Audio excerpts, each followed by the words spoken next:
This is the Wonder You podcast. I'm here with Gabe, admin, aka Bok Bok, and our special guest today is Lorenzo, aka Berserk. He's our tattoo artist. He did the Wonder You. That's basically where we get it, and then I'll show real quick. Got Luffy. Gear 5 Luffy. So we're gonna break down like Pochita. oh yeah, and the Pochita. So I mean, the first thing I got a few questions just so like kind of like have a line going, Yeah. and then the chat they'll ask Gabe. I don't know if you got questions too or you, but I want to know like, did you begin like just like drawing?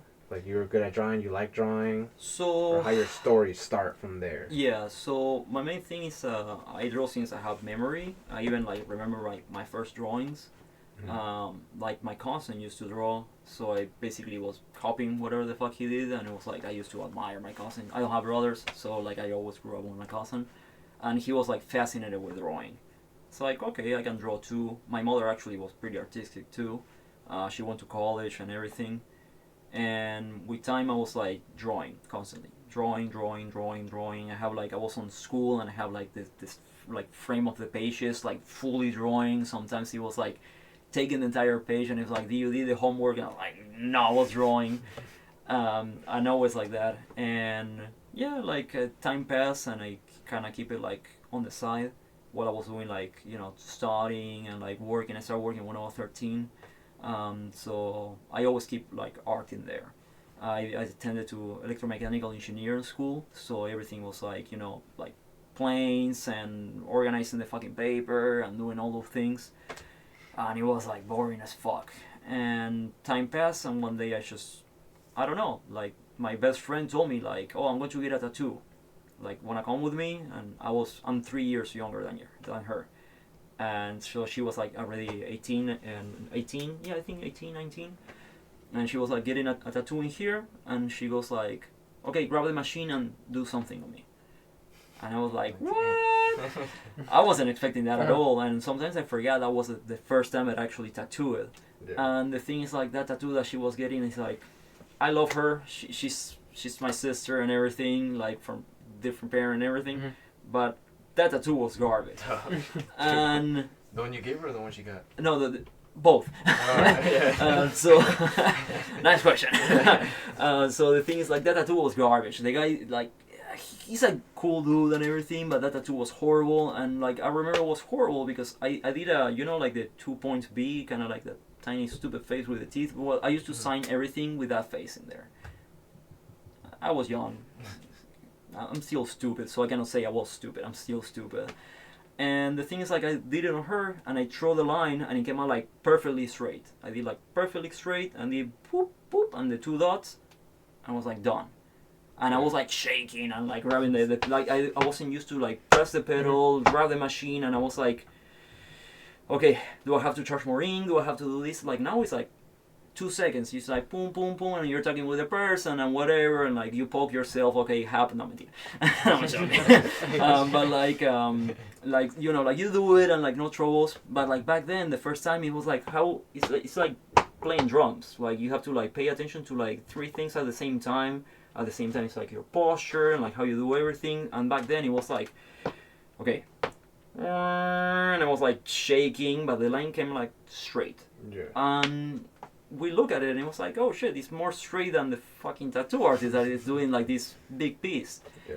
And that was my first experience with tattooing. It was weird. I completely forgot about it. For me, it was like something normal because I tend to be like a guy that experiments a lot.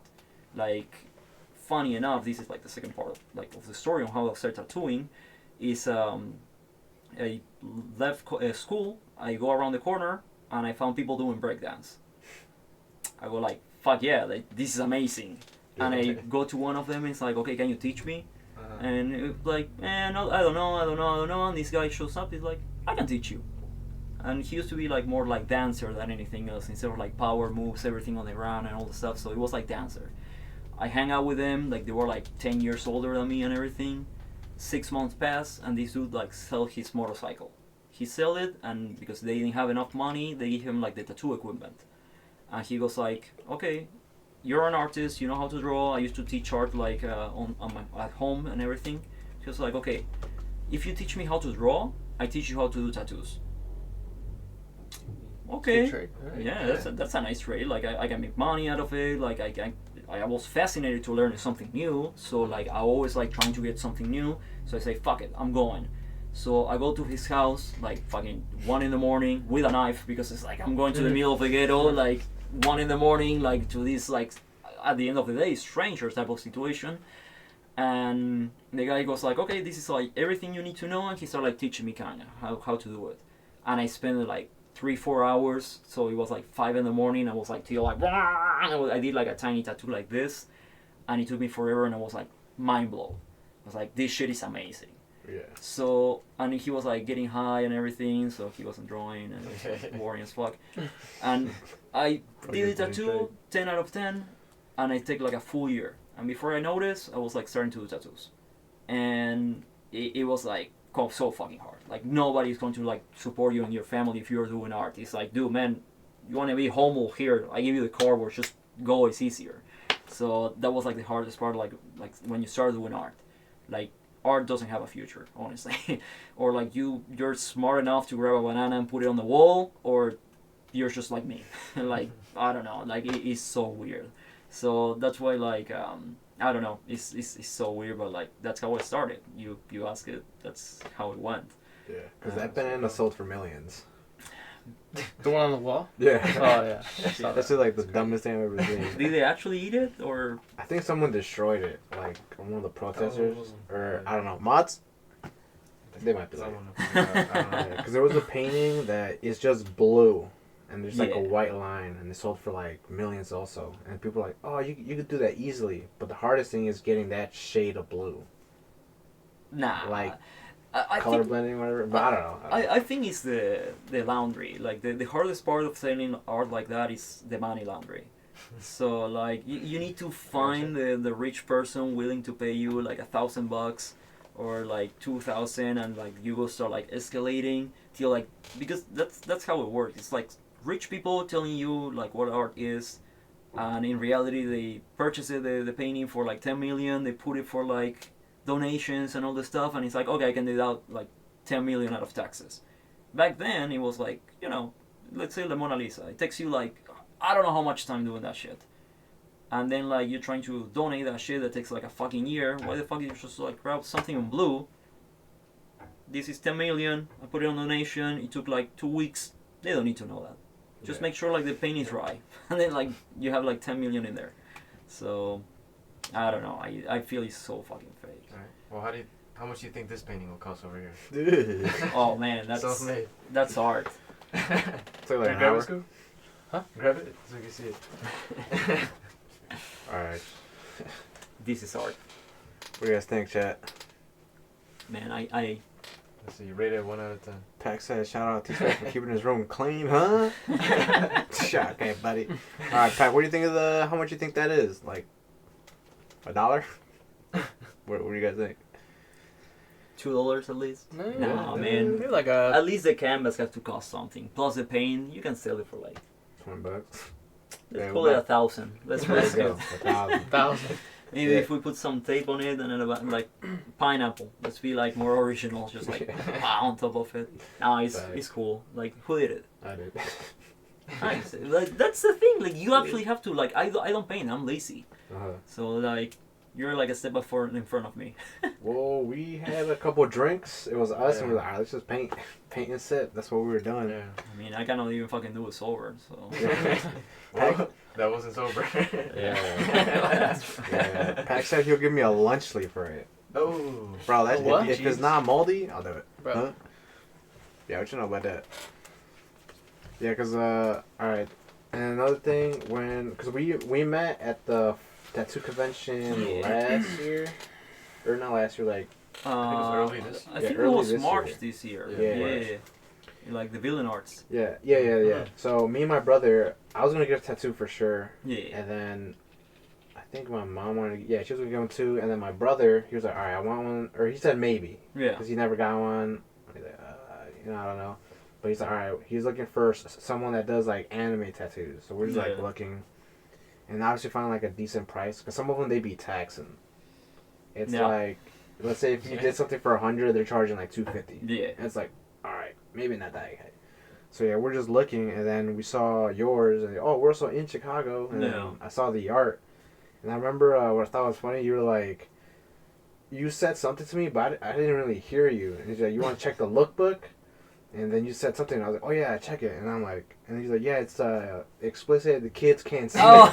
It's not safe for workbook. Yeah. But I didn't hear you. Yeah. So I'm looking, I'm like, damn. Like, some explicit ass thing. And I was like, I mean, hey, if someone got that tatted on them.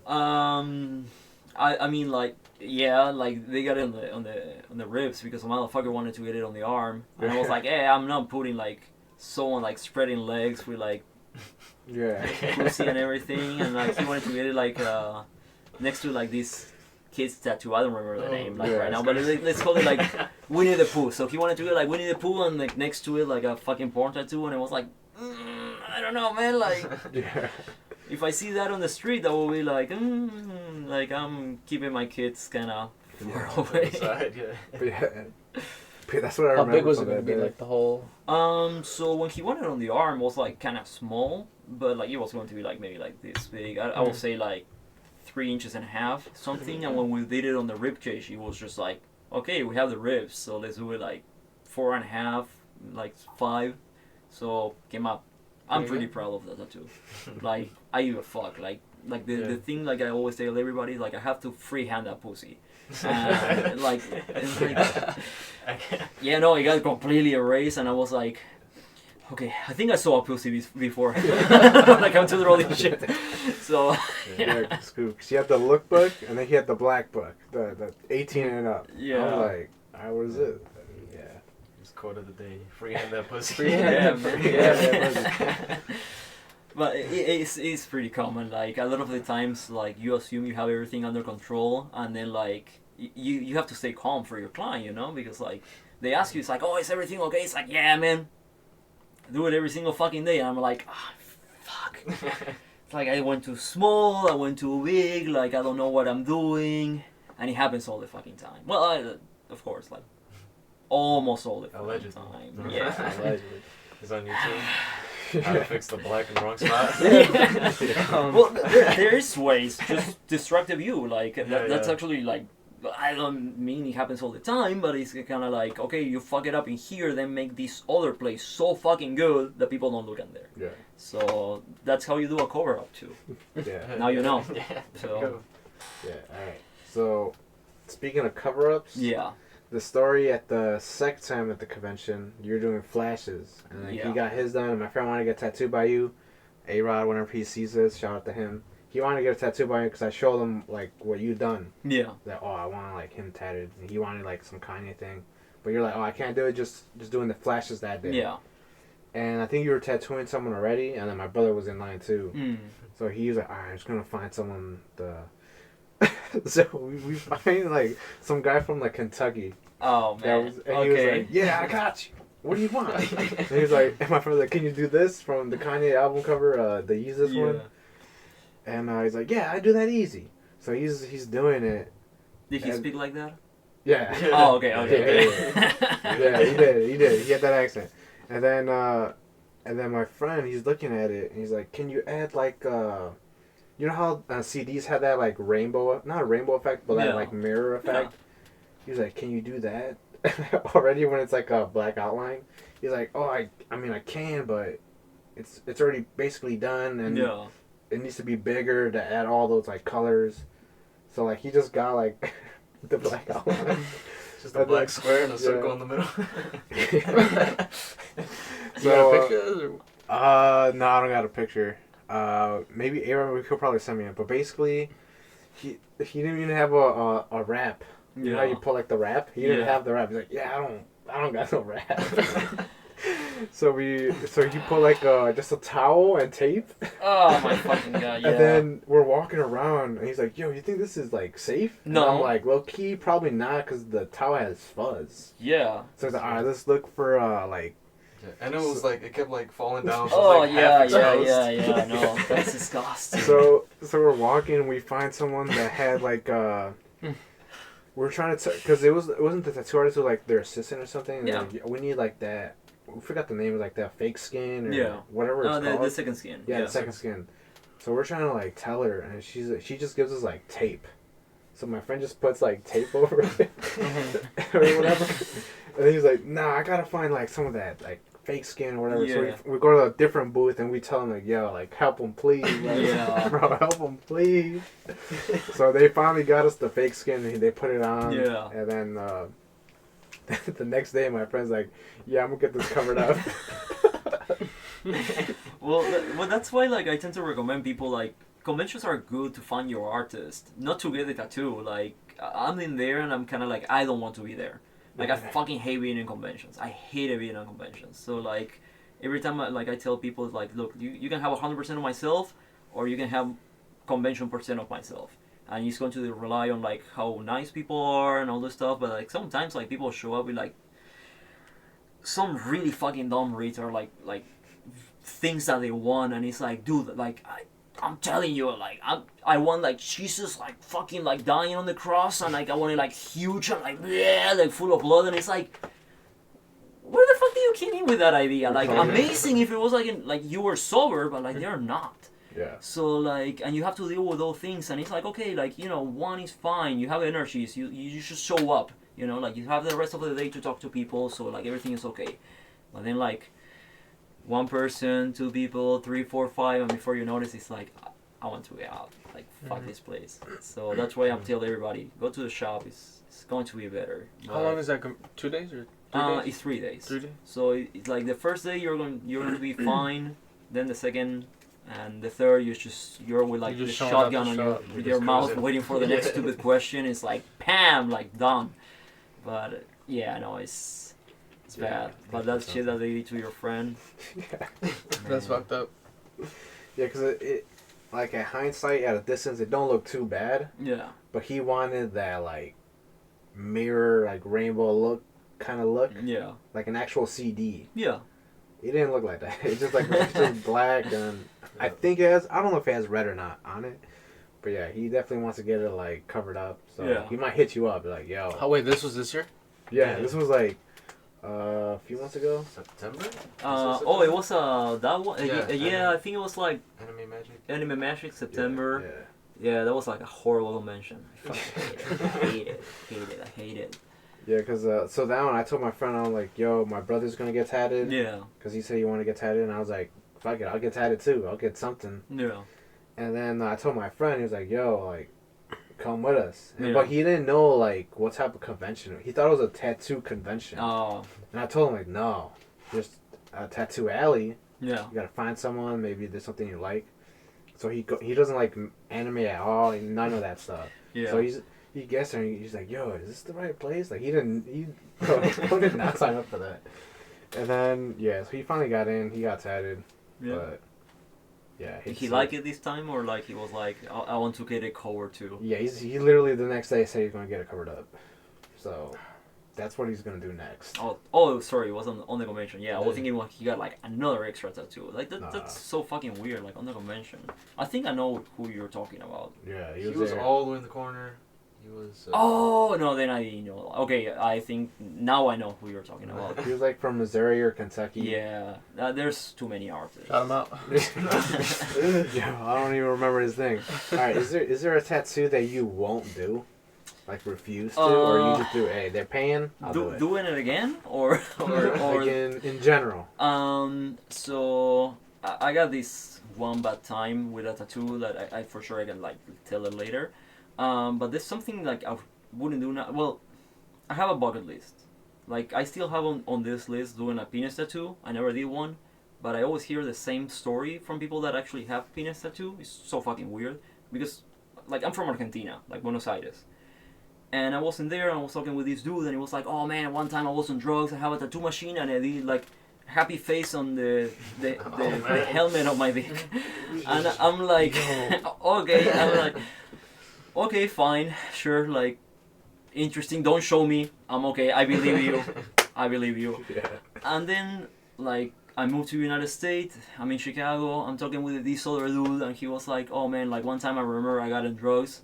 and I have a tattoo machine. And it's like, I think I know where you're going with the story. I'm pretty sure I know where you're going with the story. That's good. So, same thing, and it's like, maybe I should do that one day. Not on myself, like I don't want it because like the idea of tattooing is, tattooing someone else. But at the same time, it's like, do I really want to have a dick on my hand?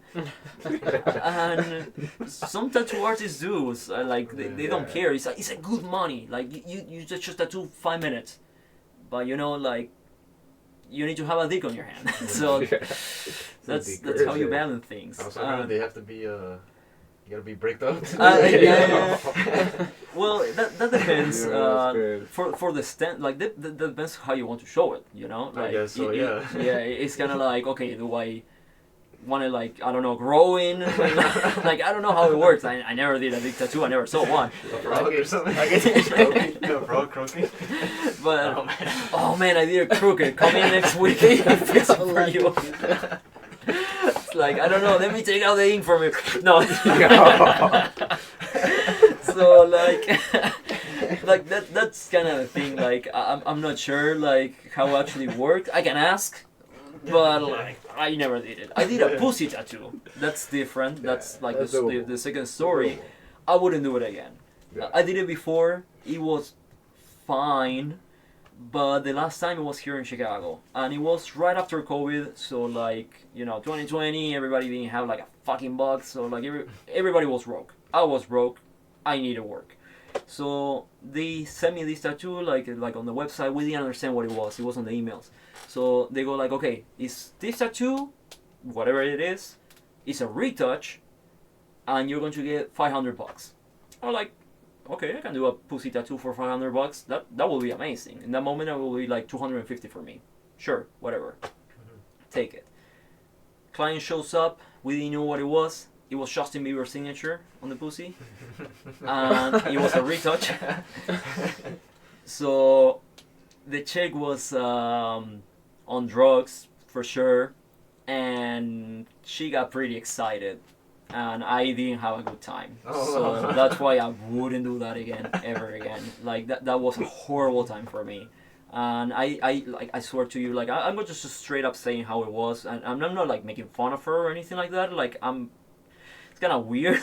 Yeah. But the thing is, I was concentrating on the tattoo. Like, it's like, okay, I have to do this tattoo. I have to make sure, like, the person is comfortable, like, because it's about respect. When you're tattooing, it's like everybody asks you like, oh, do you tattoo anybody hot or anything like that? It's like, no, like, I don't care those things.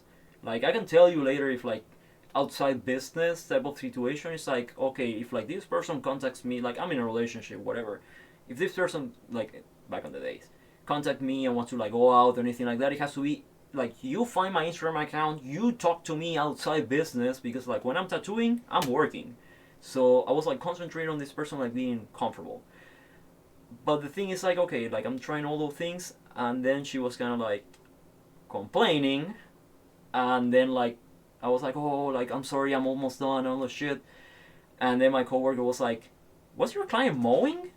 And I'm like, no, at all. It's like, no, man, I'm pretty sure she was like getting excited, and it was like, oh, fuck.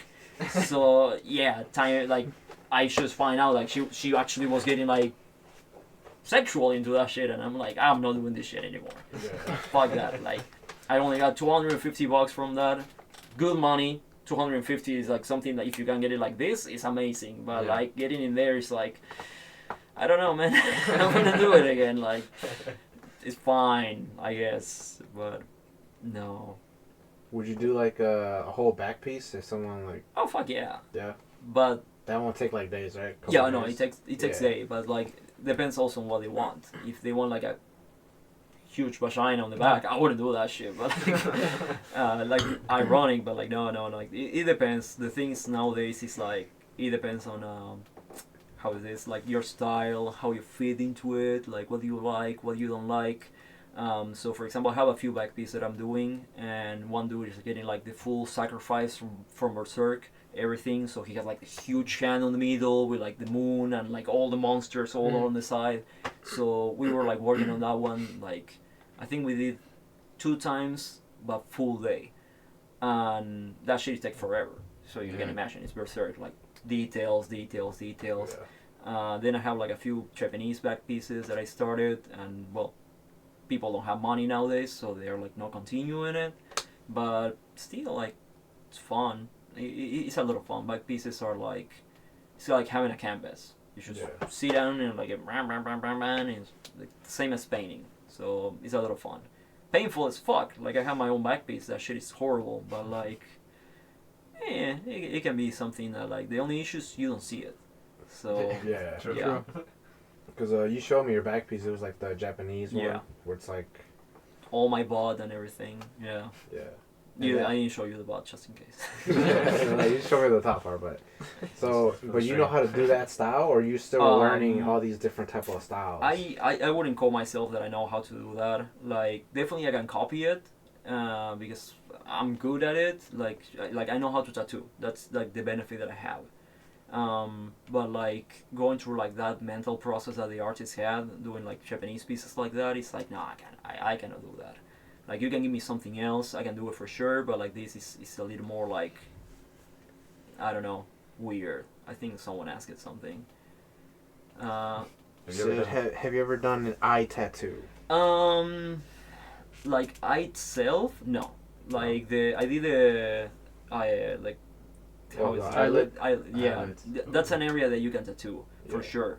The thing is, it's super thin. So if you're like a little too deep, you start inflamed. So it counts like a punch someone in the face, and like you cut it and. Yeah. So you have to like tattoo super thin and be really careful. And talking about that, I have like this dude. He was on his 70s, and he say, "I'm obsessed with tattoos." It's like, okay, like what do you want? It's like all the face. So he only come to the shop just to get face tattoo with me. So he got like the entire forehead that it was done by someone else, and I have to like retouch it and everything because that motherfucker like this is the middle. He put it like this, and I was like, okay, I have to like fix that shit. Let's see. Shout out Danny. He said, "Is there a style that you don't like doing or that you enjoy doing? Specific style." So something that I don't enjoy, I will say, well, fine line is shitty. Not for like the fine line itself, because I do a lot of fine line on my engraving or anime and stuff like that. But the issue is the client. Sometimes they're like blonde bitches, and they're like, "Oh my god, like, I can do it smaller," and it's like, "Oh my fucking god," and like they tend to be like really bad people in general. So like, what happened? Like I did this one like no long time ago, and it was a walking. So and like the best part, even if I say like blonde, white, they want a small tattoo, like, and they were like, you know, weird people as fuck because they are rich, whatever. I can mention like 200 people, so it's the same. I can just say this example; it's going to be the same as so many. But this chick shows up with her friend, and they have like this self-help type of book, and it's like the ones like they don't sell it to you like that, but it's like once you cross the river, you cannot go back. Always look forward. Go fuck yourself. And like a tiny drawing. And they were like, "Oh, it's so me," every 2 seconds. So the thing is like, I have to do this tattoo on the chick. She was so lovely, like everything was fine and everything. It's like, "Oh, thank you, whatever, blah blah blah." And the friend goes like, "You don't have to say thank you. Like you're paying, so you have to like give a fuck about it." And I was like, "Fuck off, bitch." I was like in the inside I was like, okay. And I went like, this is permanent. I can fuck you up like in any moment. I basically told her that, but like more polite, like a business professional, whatever. It's like, I can fuck you up, and you're going to have this for the rest of your life. And I told her like, you have to be nice with some tattoo artists because you don't know when they're going to fuck you up. And that's why like sometimes it's more that like I don't hate the style, I hate the person that is getting it. Yeah. So blonde bitches. Yeah, blonde bitches and rich people for sure. And when did you leave? It was 5 years ago. 5 years ago. Yeah. And one that I enjoy almost anything. Like maybe not traditional American, because it's not my style. Like I like more like less bold lines and everything. but I can do it. Like again, I can copy someone like style, but like I cannot do my own design of that just because I don't know shit about traditional American. So it's like I know like the rules and how to copy it exactly the same and everything, but like it's not like, oh man, like sure I can do this design for you. It's like I don't know shit about it. So you have color theory in there, how you're supposed to do it, type of line work, and all those things. They're really specific. So no, and also it's like another reason why a lot of people actually don't. They decide coming with me because they say, oh, you don't do traditional American, and that's why I like you, which is weird, but that's fine, I guess. Yeah. Would you say like manga style is like your specialty, or what would you say your specialty would be? The thing with manga style is actually, I argue a lot about it because it's not a style. Okay. It's like you have skills, like you know how to do line work, you know how to do shading, you know how to like copy. You're really good at copy, for example. So you're doing someone else's artwork, and you need those skills. So whenever you're doing the manga, it's kind of like people that actually don't do manga do it. Like they do realism, and because they know how to copy, they can like grab it and put it on someone's skin. Yeah. Later you ask him like, oh, do you watch anime? And it's like, no, I don't watch shit. So it's like, okay, I get it. Like that's fine. So that's the reason why like I don't tend to call it a style. But Okay. for me, like I used to work on the manga industry for I think it was like 2 years or some shit like that. So I used to be redrawer and translator from like English to Spanish because I don't speak Japanese. And like it was like a lot of erasing and then like checking everything from like the pages and having to redraw it exactly how the mangaka is supposed to do it. And that's why like later when I started doing the tattoos, people were like, oh, like your manga shit looks pretty similar. So I started like growing from there. But it never was something that like I feel really passionate about it. Like at the beginning I really like it. I really like it tattoo and manga because it's like, oh man, these people like the same things and all the stuff, but like then it's getting tired. Like you have to be on top of each manga, you have to do whatever the fuck like is popular, so it's like it's really something that I want to do. Like for example Dandadan. I read Dandadan for like fucking 2 years. And now everybody's like, oh man, like Turbo Granny, fuck that shit, I want it. So it's like, do I really want to do it? Like I wanted to do this 2 years ago, I didn't want to do it now. So I want to do something that is more personalized. And a lot of the times like manga people or anime or stuff like that, it's like, okay, I want it exactly the same. So you're not doing art, you're copying art. So when you're an artist, that's a huge conflict. Like you're doing exactly what someone else did. And you cannot change anything from it, or at least that's my motto. Like I don't like changing things that someone else did because they did it for a reason that I don't understand, and everybody like it, so I shouldn't be fixing it. The hand look like shit, keep it like shit. Like I should still the client, and if I do changes, it's like it's for the good of the tattoo, just because it's a different media and all the stuff. But then it's like, I don't know. Yeah. Yeah. When we got tatted, or when you tatted me, you told me you worked on the manga that got animated. No. I was like on the manga parts, just like but like drawings and all the stuff.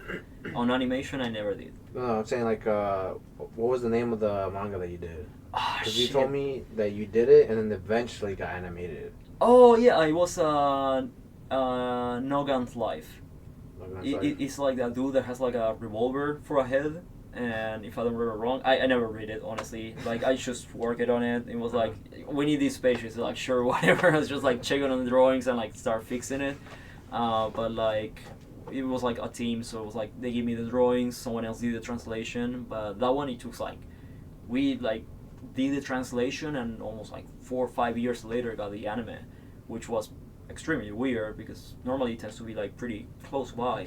But it's happening a lot. Like there's like a lot of mangas nowadays. They're like just getting animated like right now, and it's like, dude, I read this like 5 years ago, 7 years ago. It's like all new mangas are shit. So. Yeah. What was it saying? Okay, he's talking about skill. What skill does he think he's good at? I will say line work for sure. Engraving, everything that is like a lot of like parallel lines. I can do it like no troubles. So for example, there's like one thing that like when you, this is like a personal recommendation I give like all tattoo artists, and I'm not like scared of sharing because like that's how you're supposed to do it. Like gatekeeping and all the shit is trash. I don't like when like people gatekeep like information. So when you're like drawing lines, you're supposed to always like do it like towards you or like against you, depending how you feel more comfortable. But always like in the position that you're like in front of it. So that's like how you like have the same motion, everything looks the same and all the stuff. So like whatever like you're doing it, you can like do it in troubles. And I feel like I'm really comfortable with it because I can just like have you the person in the same place and I go like pop, pop, and I can throw like a parallel line going like this, and I can put like 7 more like no troubles, just like in a position that like you don't supposed to be doing it. Just for like the engraving and the anime and all the stuff, and sometimes it's just poor laziness.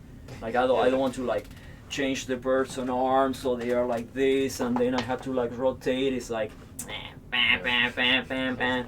So I feel like that's the thing that for sure I can put like my hands on the fire, saying like I'm good with this. Like give me any tattoo that has like a shitload of lines and I freehand them. I just start drawing in any direction. I don't care. Cause I'll be like drawing too, like just in a book. Yeah. But that's like kind of the hard part. I'll be like curving the line a little bit. Yeah. It's like, damn. Well, Yeah. that's why like sometimes like it's good stopping. You just throw the line, stop, go whatever direction that you need, and then you like just continue it. Because that's the thing. Like that's why when they teach you how to draw, which is kind of bullshit to be honest, they tell you like, oh, never rotate it, and like always keep it on the same position. It's like it's nice for like building skills. But let's be honest, nowadays everybody like draws with iPad, so like you rotate, you like expand and all the shit. So you don't really need to be like that. Just make it comfortable for you. Like it's the same with everything. Like you want to play an instrument, don't try to learn it completely alone. Go to a teacher. Like they're going to like resume like fucking 500 years of history into like the perfect class. So later from there you can pick up to like become better. So don't be afraid of those things. If you have to ask, if you have to like learn, do it. Like everybody needs to like get like skill from someone that is always like better than you. So yeah. And do you like draw like on your spare time, or not really? It's kind of like a 50-50 because I do a lot of research more than anything else. Yeah. Like I'm pretty comfortable with like sometimes some of my ideas, but like the main issue with tattooing is like you need to place it on the body. So a paper is not the body. Like an arm, how it moves, how it flows, and how they do like all those things is not going to be never the same as a paper. I can draw like the perfect design in a paper, but if I put it like I take the full rectangle, it's like okay, where does this go? And then I'm like okay, where I'm going to put it on your arm or like on your like chest or whatever, and like the places that you actually can put those things so limited that the design maybe doesn't flow. The design is going to look on the paper, you put it on the skin, looks like shit, and that's why I sometimes try to have all the information that I need so later I can freehand on the skin. Or like if I do more designs or drawings, I always try to use an arm as a reference, just because like you need to like keep in mind like the tricep and like the flow and all the shit. So it's really interesting. Like a lot of people are like amazing artists, but they cannot draw for tattoos. Another tattoo artists are like amazing for drawing for tattoos, but they are horrible on drawing for papers and stuff like that. Just because it's a medium. Like a medium, you're always going to have like something or another. So like sometimes I draw. Would you ever do Ink Master? Those type of yeah. Because I used to watch them when it came out. Yeah. Like I watched maybe like the first like 4 seasons. I kind of stopped. Yeah. But would you be interested in something like that? Fuck or yeah. is that, Fuck yeah. Because it's nice publicity. Like it's all bullshit in there. Like actually, it is. It probably is, yeah. yeah, some of it. For the views. Well, I know for like firsthand actually, because like the shop where I work, an artist that used to work in there went to Ink Master, and he became like extremely popular because of Ink Master. And I saw his drawings and I saw everything, and then I saw it on Ink Master and it was like, what the fuck is this shit? But like the thing is like this dude, like he went for shits and giggles. Like they were asking for like, oh, you want to be in a TV show? Because it was like when the show started with that shit. Yeah. And he was like, fuck yeah, I will go. And he got taken. Like he participated. He's a Picasso do art. And the dude like went to Ink Master and like found like a shitload of popularity, and that shit is amazing. And nowadays like you can be an amazing tattoo artist, but if your like follower account is like low, nobody's going to like. That's how sadly you get the respect to say it in a way. Like the trust from people is like, you don't have too many followers, so you must be bad. It's like, or maybe I post every 2 months because I fucking hate social media. Yeah. So happens, but I will definitely fucking go. Like, you're like finding the first boat to go in there. Like, fuck it, yeah, I take it. Yeah, but I mean, if you want to win, I think you would need to learn the traditional and the Japanese. Those are the two judges. Yeah, Their no, expertise. that's true. Because, I mean, just as a casual, I guess. Yeah. Because I'll talk about, like, my friends, I'll tell them, like, oh, American traditional. They're like, oh, American traditional. I'm like, no, that's what it is. Yeah, it's American traditional Cool. because the thing with American traditional came from the Navy. So when the Navy went to Japan, they discovered tattoos, and then they went like, I want that shit, but like I want it like American. Yeah. So it's like the traditional just come from Japanese traditional, and they playing with those words. They just call it American traditional. So like it's bold lines, but like American like base it and all the shit. Yeah. So like you have the eagle, the flags, the boat is like anchor and all the stuff is just because like Navy. Yeah. And then like they expanded into more American stuff, like burgers and guns and McDonald's, of course. So. Because I mean, just based on watching that show, like one of the hardest things I've seen that people were struggling with was drawing a Japanese style dragon. Every time they got stuck doing that, they never win. It's an automatically L, even if it looks good. Yeah. I guess from the judges that are masters at that, I guess, or whatever. Yeah. They're like, yeah, that's bad.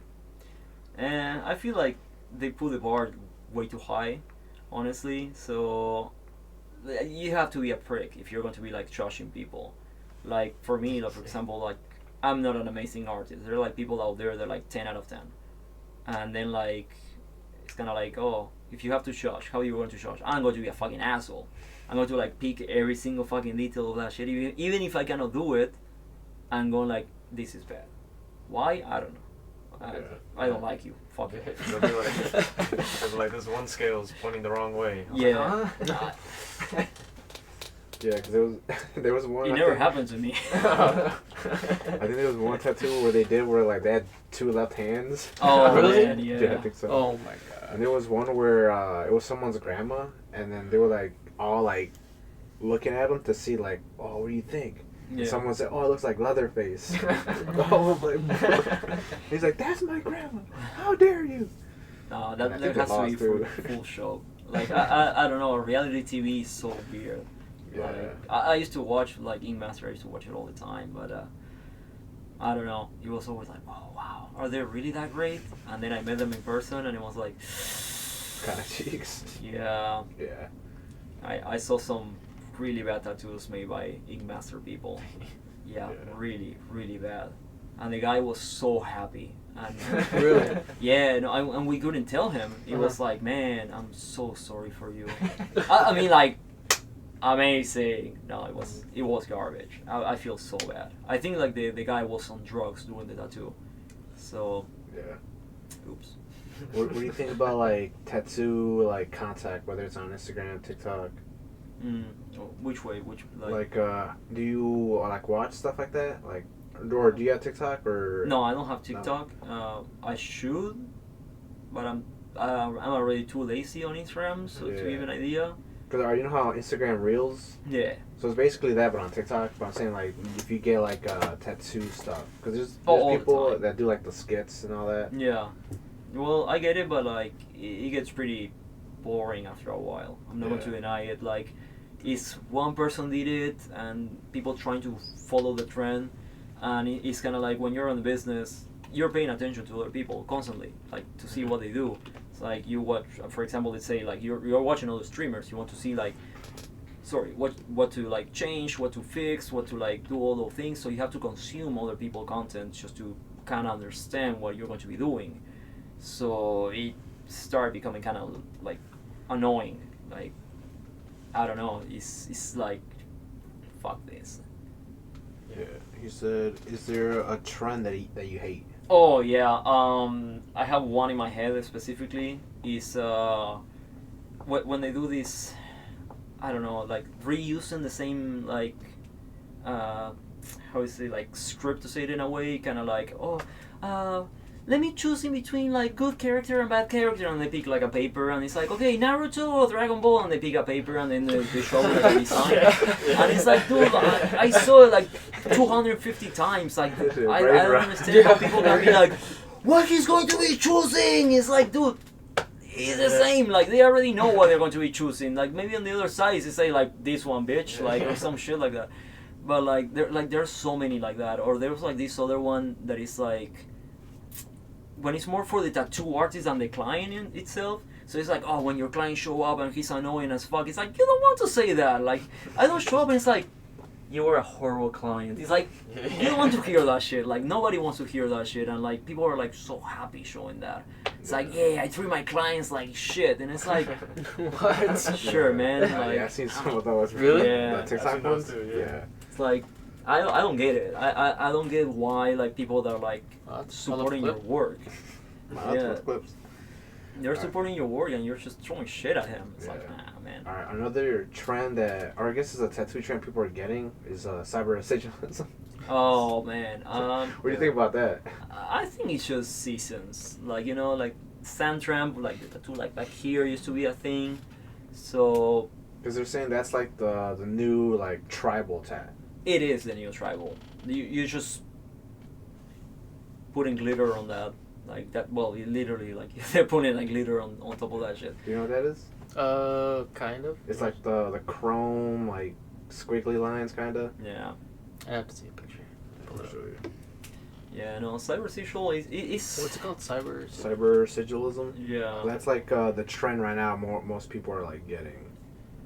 Yeah, So- there's a lot of people doing that, but like, I feel it comes with also the personality of the artist. Yeah, it's like an edgy. Edgy. Yeah, so it's I like would stuff say- like this, Oh yeah. but it's like they'll do like chrome, or some of these will do like Mhm. chrome. Like, Okay, I've seen that. but yeah, that one doesn't even look good. I mean, it's an underbreast. It's like you don't have too many things to do in there. Yeah. So instead of like, I guess is yeah, some stuff like this. Go show the stream. Yeah. Yeah. So I guess like, it's like chrome-ish. Is that guys watching? What's the tattoo? Yeah. So it's stuff like this, but some of them will be like chrome or whatever. Have you done some of that or no? I got a lot of people asking, just because like they like the line work and stuff like that, and I went like, nah, I'm so sorry, like I don't I know know shit that. about this. Like, appreciate it that you're like considering me, but like, I don't know what to tell you. Like, What about like the mechanical ones?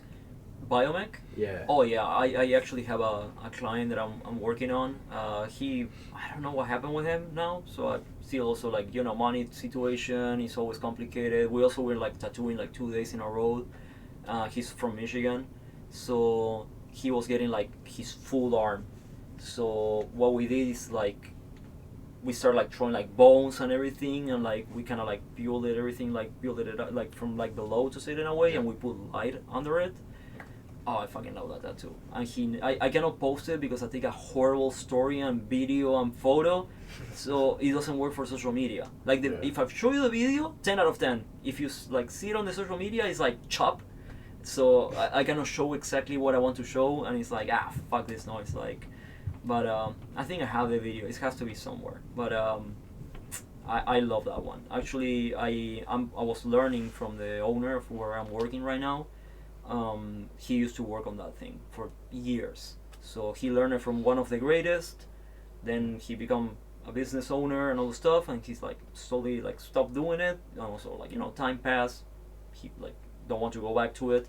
But like I'm always like, teach me.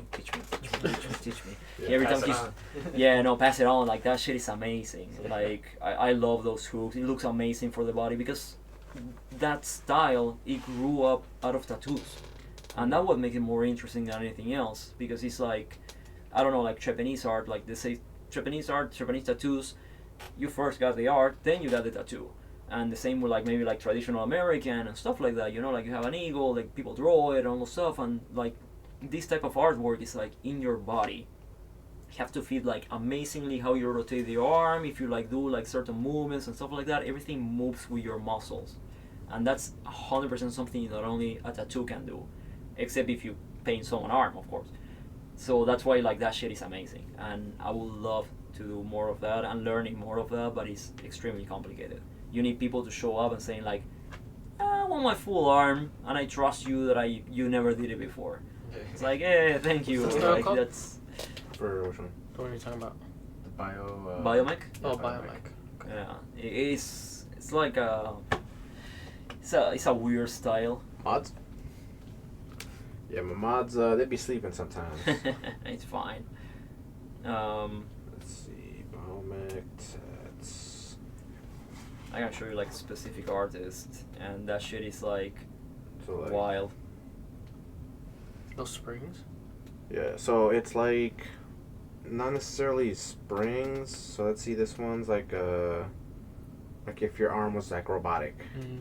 like I can show you like a better example of that shit. Yeah. Something like this. See? Oh, that's cool. Like I don't know if you want to show it up, there you go, that should Yeah. fire, right? and that's an arm. Yeah. So Yeah. how long does that take to get done? I mean, Couple that days? guy must do it like so fucking fast. Like he did a full stomach tattoo. Oh. Then No, he- then he said, this "That's is cyberpunk." this is That's biomech. There's actually like a cyberpunk style to it. I don't remember the name of the artist. I can find it for sure. But like this one is a biomech, and it's well the mech is in there just because like it's the original name. But Yeah. bio comes from like you know bio whatever.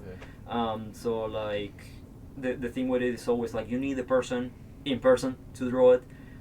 So that's like the most complicated part. Like sometimes people like have to fly to get it, and it's like okay, send me a picture of your arm. Mm-hmm. And the best ones actually like you show up and they charge you the first day is just drawing.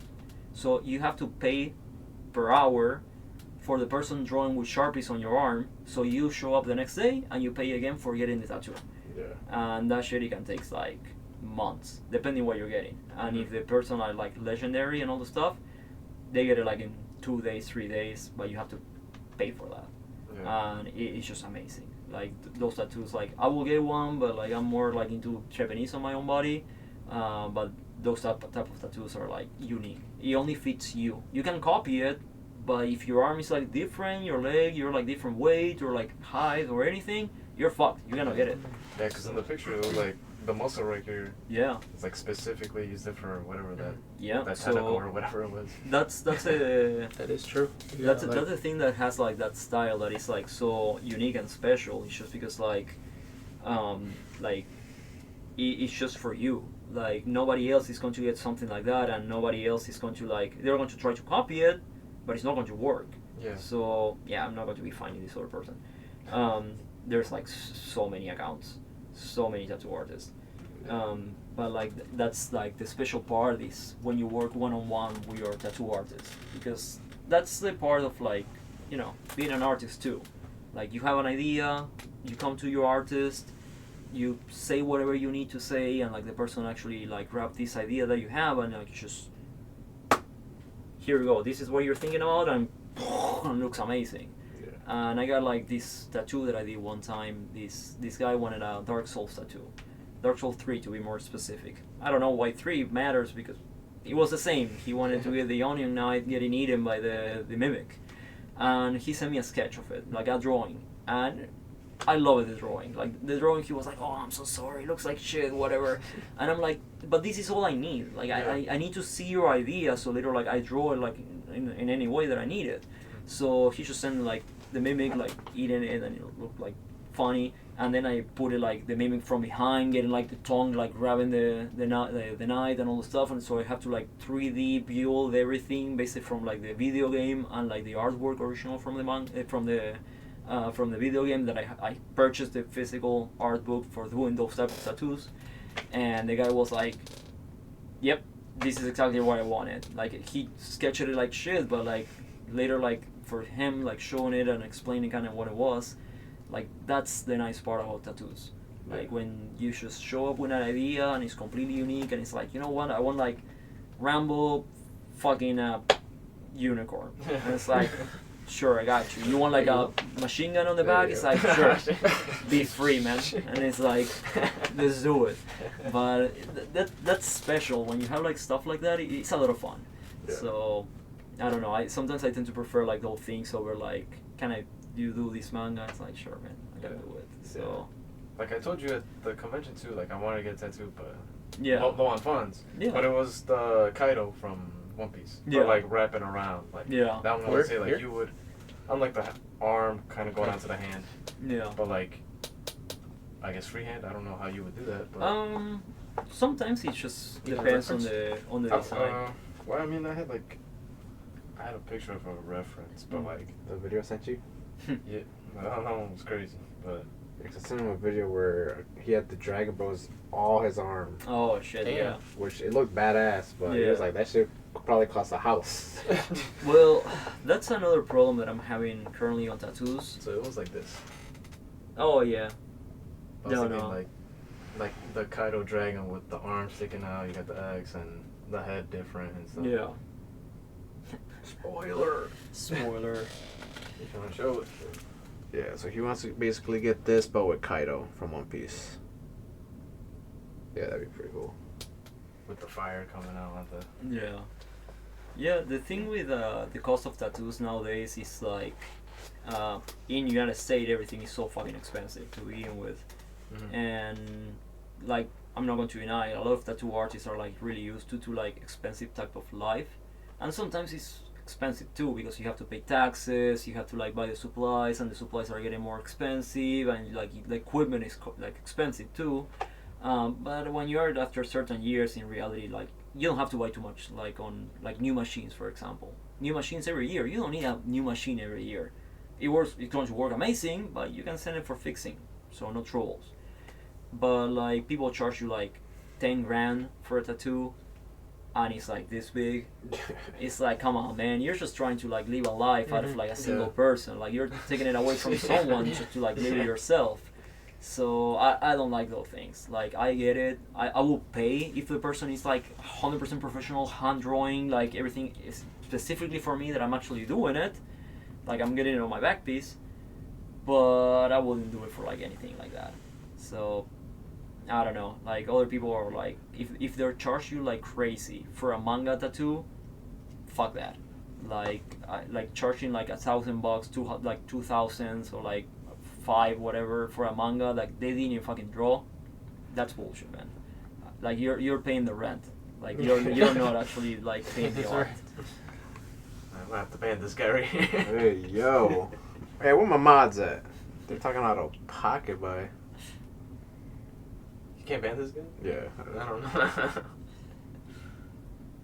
Put it in a timeout. Bro. If they don't know how to act, put them in a timeout. You know what I mean? That's what I'm saying. I told you that. Sometimes they be out of pocket. I don't care. No, they're in a 600-second timeout because Tito, my mod's sleeping. I don't know where. There you go, Pack. All right, we got our mods in here. They banned them. They got them out of here.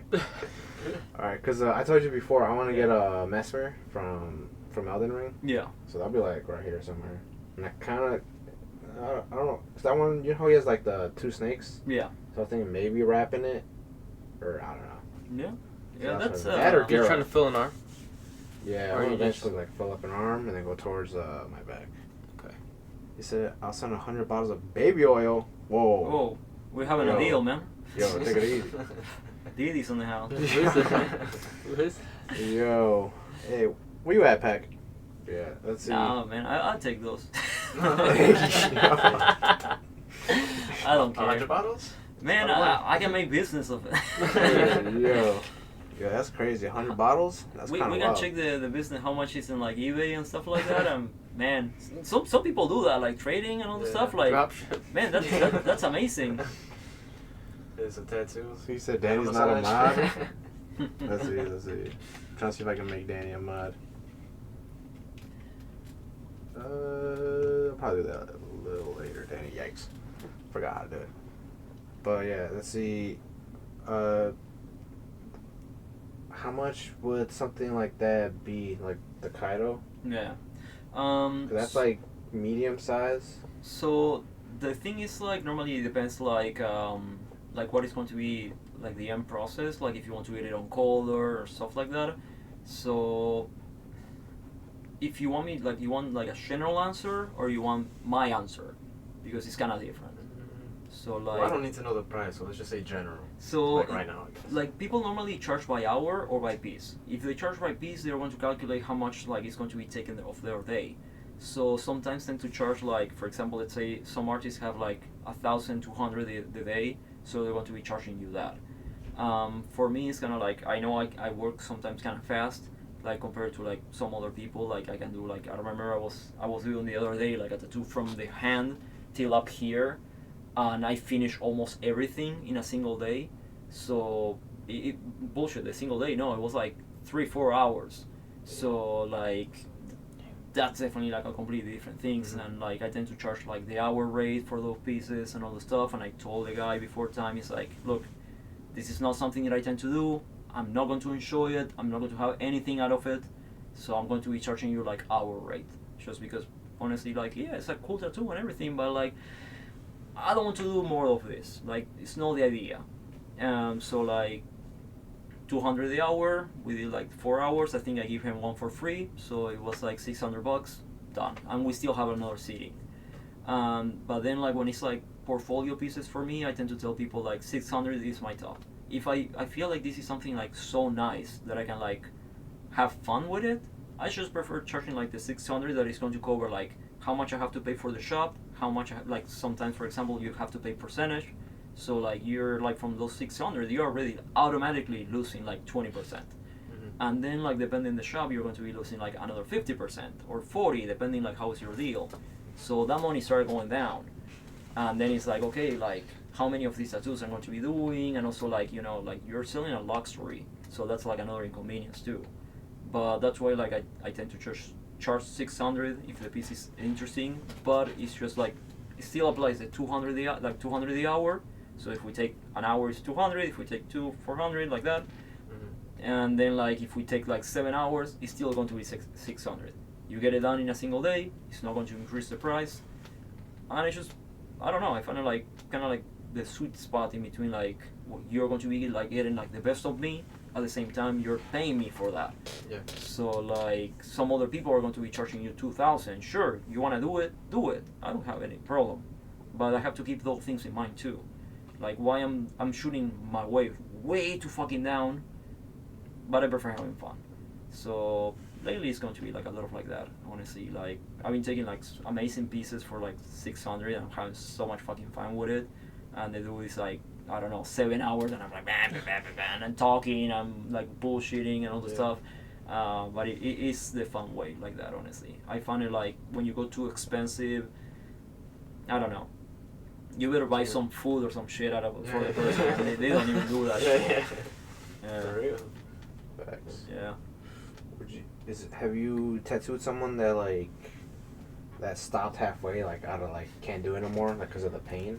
I definitely got people passing out, and sometimes it was like really weird because he was like, okay, like are you ready? And it's like, yeah, whatever. You do three lines and you see them like sweating, and it was like, oh, okay, like there's a problem in here, and you have to like stand them up or like keep them on the place, like depending like where you are or what you're doing.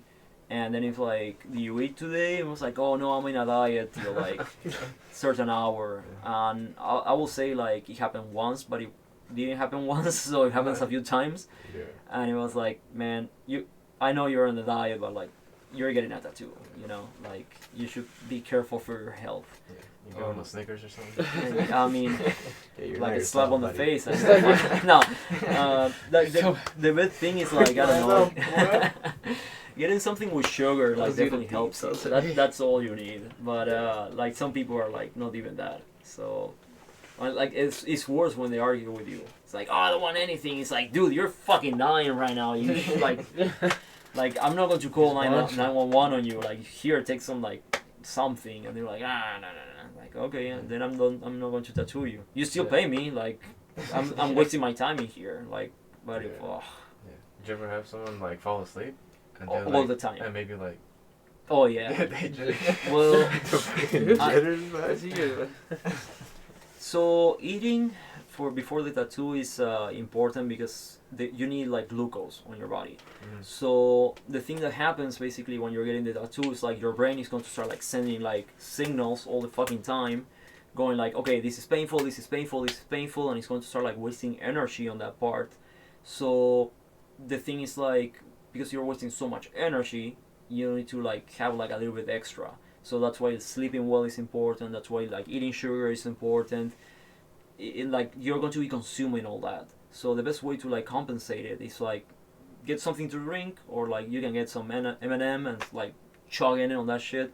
It's going to be disgusting as fuck, honestly. Like I did it on my back piece. It was like horrible experience. Later I was like, but it really helps you, like because your brain is so active. You need to overstimulate it to like don't go down.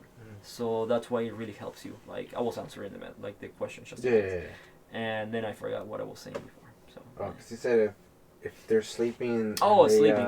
If they get the jitters. I don't even know what it's called. Well, I have to wake up people for that. Like the two worst parts that I got, they were awake.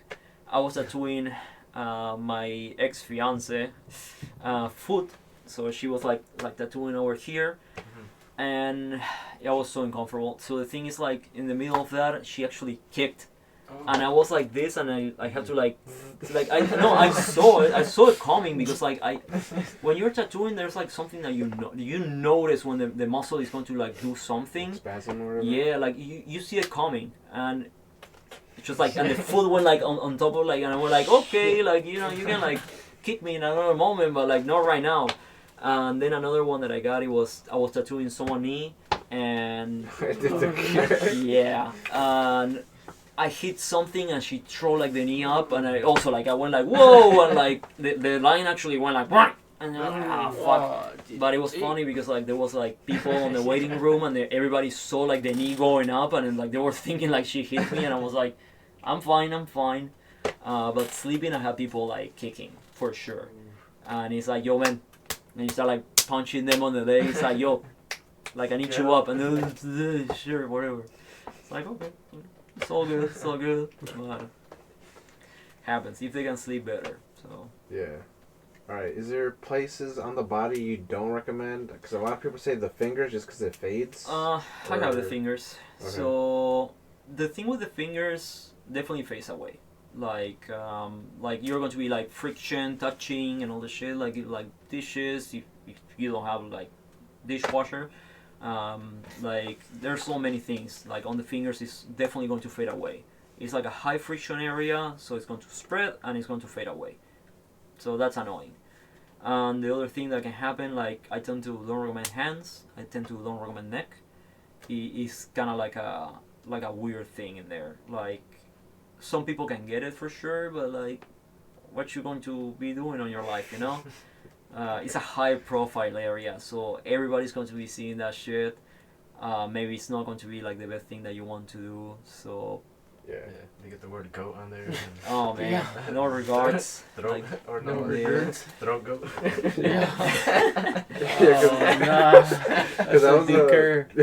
that was like one of the trends that people were getting like neck tattoos. Yeah. So people were making fun of it. They were like you said, the oh, you're a throat goat. Like no, chill. I'm gonna get a cross right here.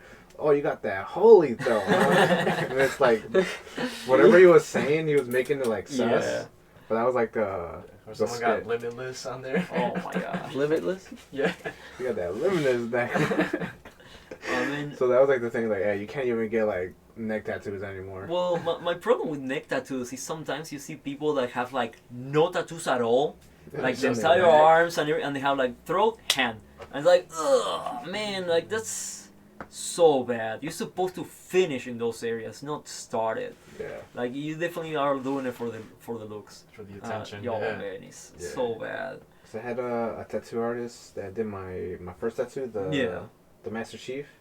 He had a spider and like I guess like the ass part was an eye, but he had it on his forehead, or not his forehead, his top of his head. Damn. Hey, yo. Really? Yeah. That's He just had actually that just fucking yeah. yeah. That's dope as fuck. And then He was bald? yeah, he was bald. Oh, okay. He has to. No. Yes. And then on his Instagram, because it's from Halo, the Yeah, Master yeah. Chief, but he was like, I tattooed this thing from Star Wars. I'm like, wow, come on. Well, I do it on purpose sometimes. Like I tend to do that on purpose on people just because fuck it, why not? Like I know they fucking hate it. It's like, oh, he don't know what he's doing. It's like I know. I just make fun of it. Like sometimes the message that I got all the time, like tattooing so much manga, it's like some people goes like, I don't know if you know this anime, and it's like Evangelion or stuff like that. It's like, man, I come on, like video games the same. It's like, I don't know if you play video games. It's like, dude, I'm posting that I play video games all the fucking time. Like I don't know like what is going on, but like it happens. You do it like, you know, for like interacting with people, making fun of them and stuff like that. It's not actually like you intended to, or like sometimes doing it wrong, it gives you more interaction. So you put it wrong, people say like, that's from Halo. And it's like, thanks for the comment. The algorithm doesn't care like what you say. So True. What's like tattoo wise anime like people are getting mostly like recently? well, I've been getting a shitload of One Piece, like a lot, and even Huh? no one is here at all. No. I've been getting like a lot of One Piece. But like it tends to happen those things. Like I found like the niche, to say it in a way. So a lot of my clients, they go for really weird manga animes. So I did like, I don't know, let's say like, well, it's a famous one, but still like Serial Experiment Line. Like I did one of those, and it's like a lot of people don't even know what is that. I don't know. There's so many like panels from like mangas from like 30 years ago, and they look like shit because it's like drawing from 30 years ago. Like the big heads and like big eyes and all the stuff. So like it happens. Like a lot of those times, in like I've been getting like those parts because like they know that I read those. So it's like, oh cool, like that's interesting. But you always have people going like, I remember this time I did a Spy Family tattoo. Beautiful tattoo. I love it. I had it on my Instagram. Like I didn't pay publicity or anything, and it went viral and everything. And I was asking her, and I was like, this is like the worst part for me, because like I asked her like, oh, like, do you read the manga and all the stuff? It's like, no, I just started watching the anime. And the anime was like 2 episodes out. It was like, bitch, like you don't even fucking know if you like it. And of course like this happened, and I was like so weirded out because I was already finishing the tattoo, and I'm like, should I post this? Like she don't know anything about like this manga. And I say whatever, like I posted it anyway. And I have like this other guy, like I hope he don't recognize himself if he hears it. He was getting a full Berserk sleeve that I love. He did like a full from here to here in a single half sleeve in a single day. Yeah. All the details, all the love and all the things, and then like we finished that too, and it's like so happy and everything. And then I'm talking to my coworker that he was talking with him, and it was like, I cannot believe he got this and he should start reading Berserk. And I'm like, When he drops it. yeah, no, and I went like, you must be fucking kidding me. And it's like, no, like, he just told me he should start reading it. And I didn't post it. I feel like so bad on like posting that, because it's like he got it just because he had the money and his friend was a huge fan, so he wanted to like kind of like measure dicks or some shit like that. And he was like, oh, you're such a fan, okay, I got this by someone called Berserk. It was like, fuck that noise. And I was like, fuck. And I never posted that tattoo. It came out like amazingly. It looks like the manga and all the shit, but like I cannot do it. And even like I have to like freehand and like combine and everything, and I was like, yeah, no, I cannot do this shit. Like it's so weird. Yeah, because isn't Berserk like 10 big ass books? Well, the thing with Berserk is it's a weird manga. Like, do you read it? Nah, it's nah. You I know I've read a little bit of it. Okay. I kind of want to, but I've seen all those books and they're like $100 each. Oh, like, but you're thinking with like, that you have to spend money. You don't have to. You can find it online. Yeah, Yeah. you can read the manga decks. They're a little freaky though. Yeah. Oh, man. First page is freaky. Yeah. Yeah, I heard the first page Tells is the super story good. really good though. Mangas. Yeah. No, well, the thing is, like, for example, if you want to read like online free mangas, I don't know if like you legally can say this, whatever. I think you can. Yeah, I don't know, but I like, don't think so. yeah, I don't think so. Like, I think it's like piracy. Like, it's not piracy. It's like stealing technically because you're Alright. scanning the manga and posting it online. Yeah. But for example, like, I read on manga decks. Fuck it, like I'm saying it. I already say it anyway. But manga decks, you create your account. You can like change the website in any shape or form that you want, and you can follow as many mangas as you want. And they have like translation in multiple languages, so you can just like pick and choose. You want like Spanish, you want Brazilian. You just like reading it for like the images. Boom, like you get it like any language, and you just like start picking it up like crazy. And like they come in like 4K and everything. Sometimes I still like the people want they send me like what they want, and I search for the manga. I go to the chapter. I found the picture in 4K. Boom, I got it. So I can just like do the stencil out of there. So it's like they wanted the manga. Why I'm going to be like I don't have to draw it from memory. Like I have to find the original picture and do it. So if I get it in 4K, better. I have like the perfect reference. So those places are amazing. Yeah. Like instead of like spending money on manga, just done. Yeah. So It's like 100 a book. I think so, like the big ass brick ones, or at least yeah, that's how much they were the selling deluxe them. edition. Yeah. I mean, you could also buy just the paper ones. Yeah, the paper ones. Paperback ones. 'Cause I know like the story's like peak, like Mm. it's good as fuck. Mm. Because people say if you watch, or I don't know, like I said, I don't know, because they say Berserk, Vinland Saga, and I think Vagabond. You read all those, it'll change. your life. Vagabond is amazing. Yeah, I like the art. Like, Oh yeah. No, he Vagabond is, if I don't remember wrong, he's the guy that did Slam Dunk. oh, And yeah. Slam Dunk is amazing. Vagabond also is amazing. The story is pretty good. The drawings are top notch. The thing with Berserk is it's like I don't know if it's like Stockholm syndrome at this point. It's kind of like I've been reading it for like 10 years, like more, like 15 maybe, and it's like man, I need to know how this shit is going to finish. Like the author died, they're still continuing it, so fuck it, I want to know how it finished. So like that's kind of the thing. Like the drawings are still amazing. There's like one that I should start reading. It's called Centuria. It kind of have similar like thematic to say it in a way. It's still worse than Berserk, but it's still pretty interesting and it's like brand new. But the thing is like the grimdark aspect, medieval, like the thing with Berserk is the drawings, mainly the drawings. Those shits are peak. Like if you are searching like one of the best drawings out there, like the author used to like pages like this and like just sketching and like doing all things and like amazing. People ask for those tattoos and it's like, can you do it like this big? And it's like, man, like I can though, but it's not going to look the same. Yeah. So yeah. Is there any like manga artists that you really like? Like maybe like a top 3? I will say definitely Kiss Persist. No, I'm kidding. Oh, wait, everybody know that one. What happening here? Okay. We just leave it alone. I will say definitely like the guy from how is this? The Slam Dunk. He's amazing. Yeah. Then the one that is like I forgot who. Kiss Persist. You don't want to know what Kiss Persist. It's kind of like a ecchi hentai manga. Say who? No, Kids Persist is just like my show. Like I like every time I see it, I always like show with that shit. Like I will say definitely the guy from One Punch, like like they are like Murata. Yeah, Murata is just amazing. Murata, he also did the illustrations from iShield 21. That shit was amazing. Like strongly recommend the manga. I don't like American football, Haneg. But that shit is amazing. Like the story is amazing, the artwork is amazing, like everything is just peak. So like on sport mangas is one that you really need to read.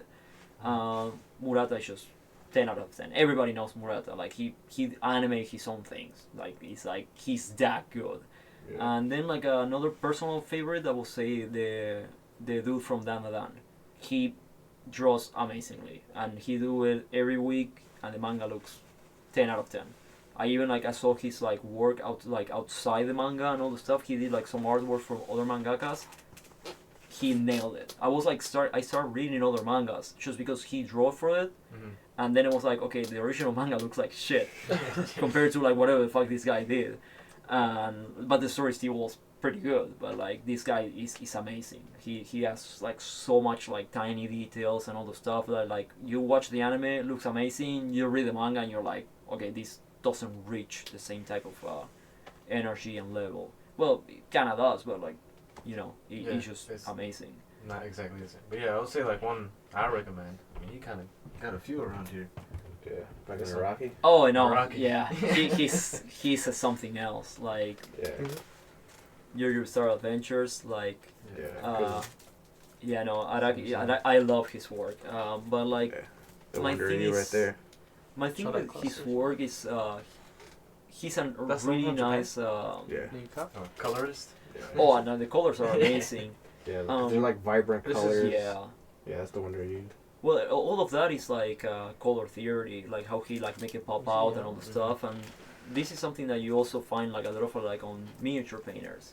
Like you have to do like small things and like make huge contrast and all the stuff, and it's really interesting. But his work is 10 out of 10. I love it. Like Yeah. he's more than an artist than Yeah. a mangaka, in my opinion. He just think so, got yeah. stuck as on JoJo's Bizarre Adventures, but every time like he do like an artwork, it's like I can hang that on my wall. Like definitely, Yeah. it's like, oh, you know Yeah, where that's it is? basically what I do. Yeah, no, but that's the thing. I Like, saw that new piece. Oh yeah, got the new piece and Yeah. all that there. Yeah, because I like how like they all have like their poses yeah, and seeing them in the anime too, like the poses they do. It's like pretty fire. I think I'm just know. What do you think about like modern like animation? This is an example like Invincible. I don't know if you've seen I actually watch Invincible. it. Yeah. I really like it. My only issue, I will say, like American ones are like not catching really nicely compared to like anime. Like anime did like a full industry out of it. Yeah. So I kind of don't like the excuses that they tend to put like in the American one and the budget. Like it's like, dude, how much money are you actually spending? Like Japan like spend the money, but like it's better. And then you have like United States saying like, oh yeah, we spent like, for example, let's say like the number that Arcane used. Arcane was 250 million, and that shit looks like 250 million. Yep. Like it's just amazing, music wise, drawing, composition, color palette, like voice acting was amazing. And then like you have like, I don't know, Amazon saying like, oh yeah, we spent like 180 on like doing this one, and it's like I don't know, like so weird, sloppy. It's like, Yeah. where the budget went? Like, Yeah. what the fuck? Like Uzumaki, for example, how much money they spent on Uzumaki? First episode, 10 out of 10. Second one, okay. They're just sliding across the beach. Yeah, and like it's even worse when like it was on the tower, and like he got grabbed and like they push him down, and it's like a PNG like getting smaller and like, so like that's the thing. It's like American animation can be good, but like they have to stop throwing money on things that doesn't matter. It's like so corrupt. I don't know. Like Yeah. producer, sure, man, I get like 100K from that, and then it's like the rest, like they can take it for animation, and it's like, why did the animation like fail? It's like Got no money. no money. Like of course, like you have to actually pay the people. Yeah.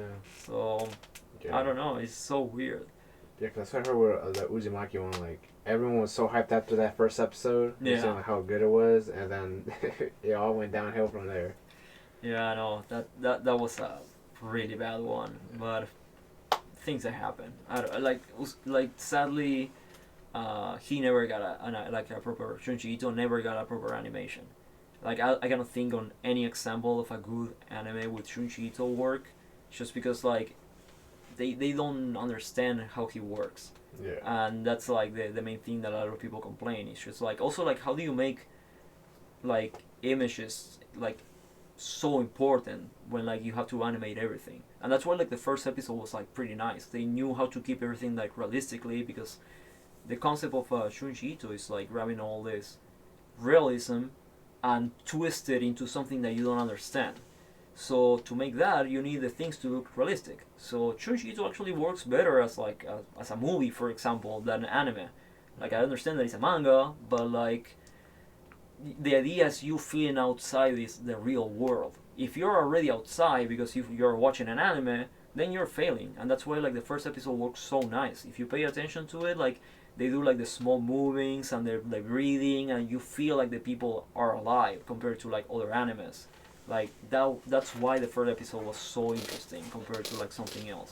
Just because they knew how to like grab you to realism and then take you out from there. And then PowerPoints on second, third, and fourth episodes. So that's the thing. It's like I don't know. After the first one, it was like I'm not watching this shit. Like I know the manga, that's fine. They just said I think that they just stopped getting paid and they're either release just the one episode or release it all. And they're just like fuck it. I should prefer one episode. Yeah. Like honestly, one episode is more than fine. Because they did better on the Dan Studios. Yeah. Because they actually get breaks, not like Yeah. Mappa. Yeah, Mappa, you're cooked. They're cooked. They don't get to see their families. I mean, I need my anime, man. I don't get a family next time if you want to do animation. I don't know, man. That's what I'm saying. Because then they get to see like their it, families. but- They get paid. They get Medicare or whatever. Facts. Alright. Attack on Titan, you fuck with it? Oh, I read it and watch it. Yeah. Yeah, because there's like, I think it's like one of like the best ones. I mean, I guess the anime wise. Yeah. But there's people who hate on it just because it's good. I feel like that's pretty common. Like hating on things that are popular. I think there was like a study on that. I forgot about it. Like hate watching. Like no, like anything that is popular, it's like normal hating it before anything else, and sometimes it's like the over information of it. Like I hated, for example, Game of Thrones. Like I genuinely hate it, and it was like because I was seeing it everywhere, and I just needed a break out of it. So that's something that tends to happen. Like when you have everybody like put it in your fucking face and like grab it and it's like love it, and it's like man, I'm out. Like I don't want this. And that's why like people start hating those things, and that's why like things go on the way they go. Like if people were like, oh yeah, this is good, and it's the same with like Dan. Like Dan has like so many people hating it, like even before the anime come out. It's just because everybody's talking about it. Yeah. So like they go like, oh this is bad and blah blah blah. It's like just watch it. And like no, I'm not going to watch it because I hate it. Yeah. Sure, man. That makes no sense. Yeah.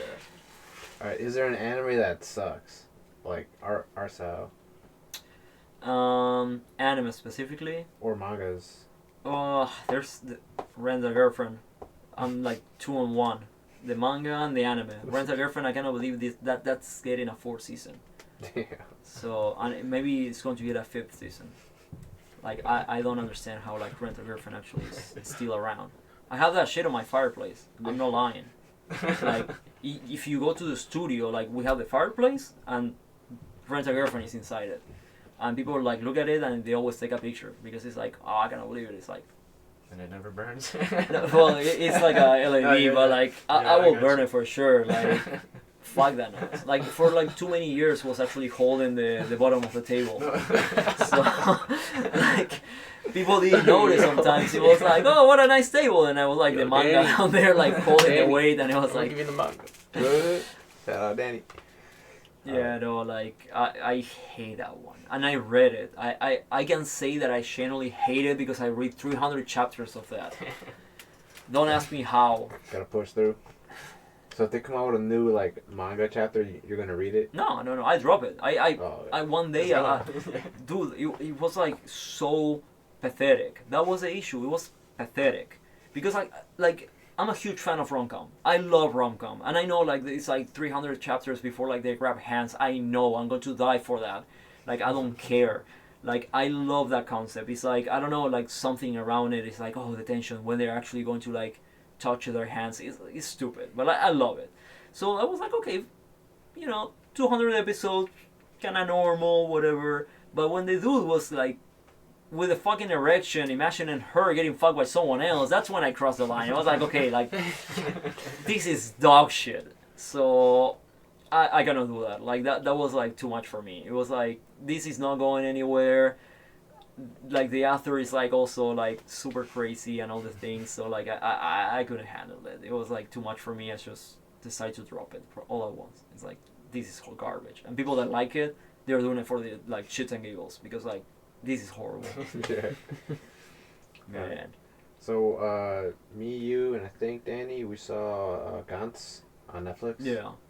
And we never heard of that before. We just saw it on, like, this is before we were, like, getting into it, I guess. Like, I mean, we were watching Naruto and stuff like that. Yeah. But we don't know what Gantz was. We never heard of it. And we were just like, hey, let's watch this on Netflix. The animation was so good. It looked... The one from the 2000s? It was probably a little more recent. Oh, so that's like like Gantz O or something. Oh, okay. I never watched that one. Oh, alright, so the animation is so good. Some parts look like real, like Damn. like realism type stuff. Yeah. And then like watching through all that, I was like, man, this is actually good. And then my friend was like, bro, if you don't read it was Pac, shout out Pac. If you don't read the manga Shout like out right Pac. now, Shout out Blue. he's like, man, the manga is like good as fuck too. Yeah. And I seen cause sometimes on TikTok there'll be like 20 slides of just the manga. But like they'll have like music in the background. Yeah. So I'm just scrolling like, damn, this Gantz, like this guy with like Yeah. this tall, cool looking guy with samurai swords. Like this looked like good, and I'm just reading it on TikTok. Like Fucking brain rot, but like that was good. Guns Shout out definitely. Yeah, shout out back. Yeah. As you can see it. But this is Oh shit. Oh, it's 3D. They Yeah. did it. Okay. And it was, I think, 2017. Yeah.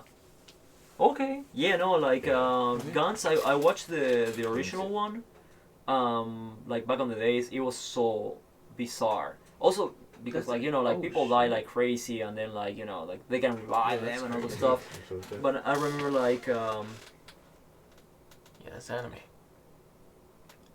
Yeah, because watching this, I was like confused on what was going on, but I was Yeah. intrigued the whole time. Yeah, well, that's the thing with Gans that is so interesting, and like the one from the 2000s, it also was the same. But like the best part, like when it came out, Gans, it was like super normalized. All those like weird animes, so it was like a lot of killing, blood everywhere, like decapitating people like crazy, and it was like, this is fun. I don't like the new like aspect of anime, and that's why I also stopped watching it. It's like smartphone in another world. It's like how many isekais you want to put outside, and all the chicks look the same. All of them. It's like it's like okay, like I'm tired. And like you watch the anime from the 2000s, like 2010 even, so good. Like there was like this anime like I mentioned, and it was like so popular, and like a lot of people like don't know it anymore. It's like Another. It's called like that, Another. Yeah, and gruesome as fuck. The plot was kind of stupid. Like I'm not going to deny it, but like the interesting part was like how people die. So basically, like this class, there's like hunted for some reason. I think they never explained it actually. So and the school knew about that. But like that's like some plot holes. But the thing is like the school knows about like everybody knew that class in specific is haunted. So like you have to have like the perfect amount of people in that class. So the thing is like if they have like 30 students, they have to only keep like 30 or some shit like that, and they receive a 31. And that one has to get ignored entirely, or like the school like the class is going to start having like shit going on. So they have like this chick that is like the weird one and all the shit, and like everybody start ignoring her and blah blah blah blah blah blah. But the thing is like how people die in that manga. So if you like in the anime, so like if you actually watch the anime, there's like a scene that like there's like this chick with an umbrella walking, and she falls through the stairs, and the umbrella opens, and she falls like they show her like the eye and the umbrella going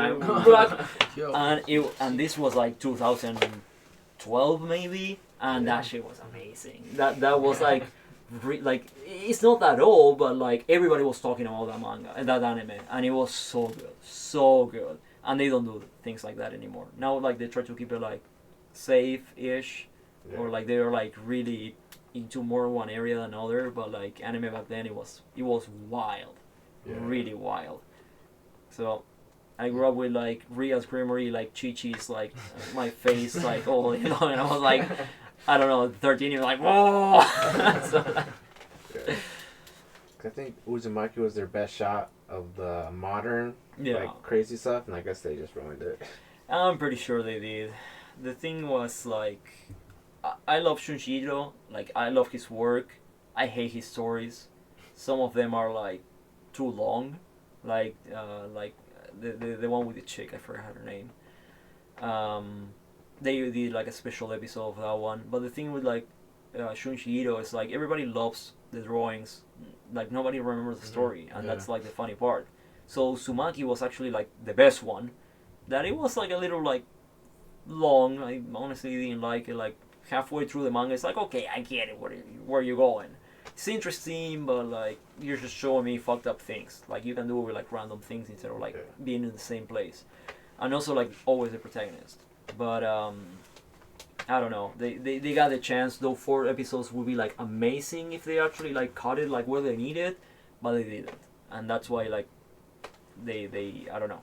They ruin it for everybody. Fans, new fans. Like I don't know how people are going to be like jumping into Shunji Ito because I already was hard like sometimes reading some of the mangas because it's not attractive. You don't have like an interesting story. There's like another one that is like a horror manga. There's so many horror manga artists out there that are like so interesting, and they don't get enough attention because maybe like they don't put like so much gruesome in front of it. Mm-hmm. And I remember like reading this one that like the author actually dropped it all at once because he starts saying like haunted things are happening to him, and yeah, and it was kind of like on the news and everything. Well, news for like anime industry. So I used to read that manga and it was like extremely interesting because it was like the entire town. So it's like the town and they kind of expand to like different places and they kind of like do like a connection from one point to another. And that's like what makes it like pretty interesting. Like there's like something going on in there, but it's not always like the protagonist running into all those things. And sometimes the horror was more like tense than anything else. So it's kind of like there's something in there, but you're not going to see it. I'm going to show it to you whenever I want. So it's like ooh. So those things are really interesting. Like when you read like horror like stories that also like work as a movie. And you're like actually like paying attention and you get like involved in timing and all those things, and that's a thing that for example Uzumaki has, or like Shunji Ito in general. It's about not just reading the manga. It's when you turn the page and you have like the page in front of you, and boom, you got the monster. So works really nicely. Now how you translate that to anime. Yeah, and then what was the one you said it was called? The one where he was getting nightmares or whatever. It was radio something like that's the issue. Like I drop it after the mangaka drop it, so he say like I'm not going to continue this manga again, and I was like okay, another manga that I'm not going to be finishing. So he used to like release a new chapter every 6 months. So imagine that. I was like every 6 months I was like oh shit, like another manga, like another like chapter, and then it was like oh so you're telling me you're not going to finish this? Okay, I don't want to know shit about this. Because I think what's his name, Stephen King. I think that's how he was, because all he does is write like these horror scary to the point where he was like fighting demons in his head. So I'm guessing that's how that guy was going through. Yeah, it can be. Yeah, what's another like horror? Are there good horror animes? Or mangas? I will say like there was like one that I really liked it, but it's like really hard to watch. Everything was kind of like PNG type of thing, and it was like short stories. But the interesting part was that it was a really famous anime, like also like it started like also 2010 or something around that. But the thing about it, it was like really the aesthetic. It was like hard to watch.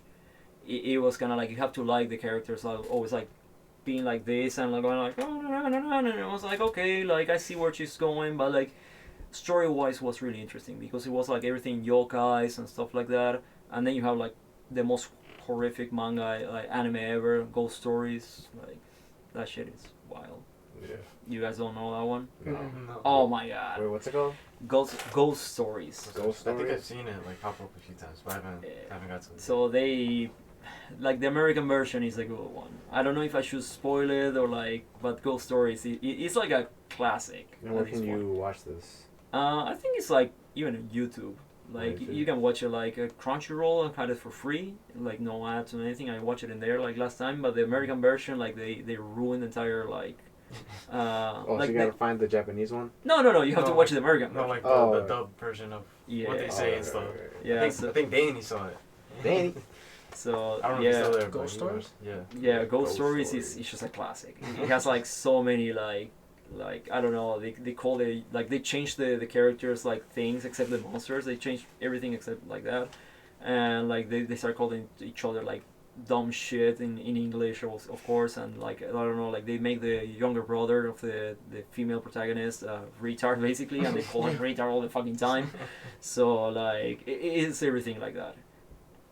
Yeah.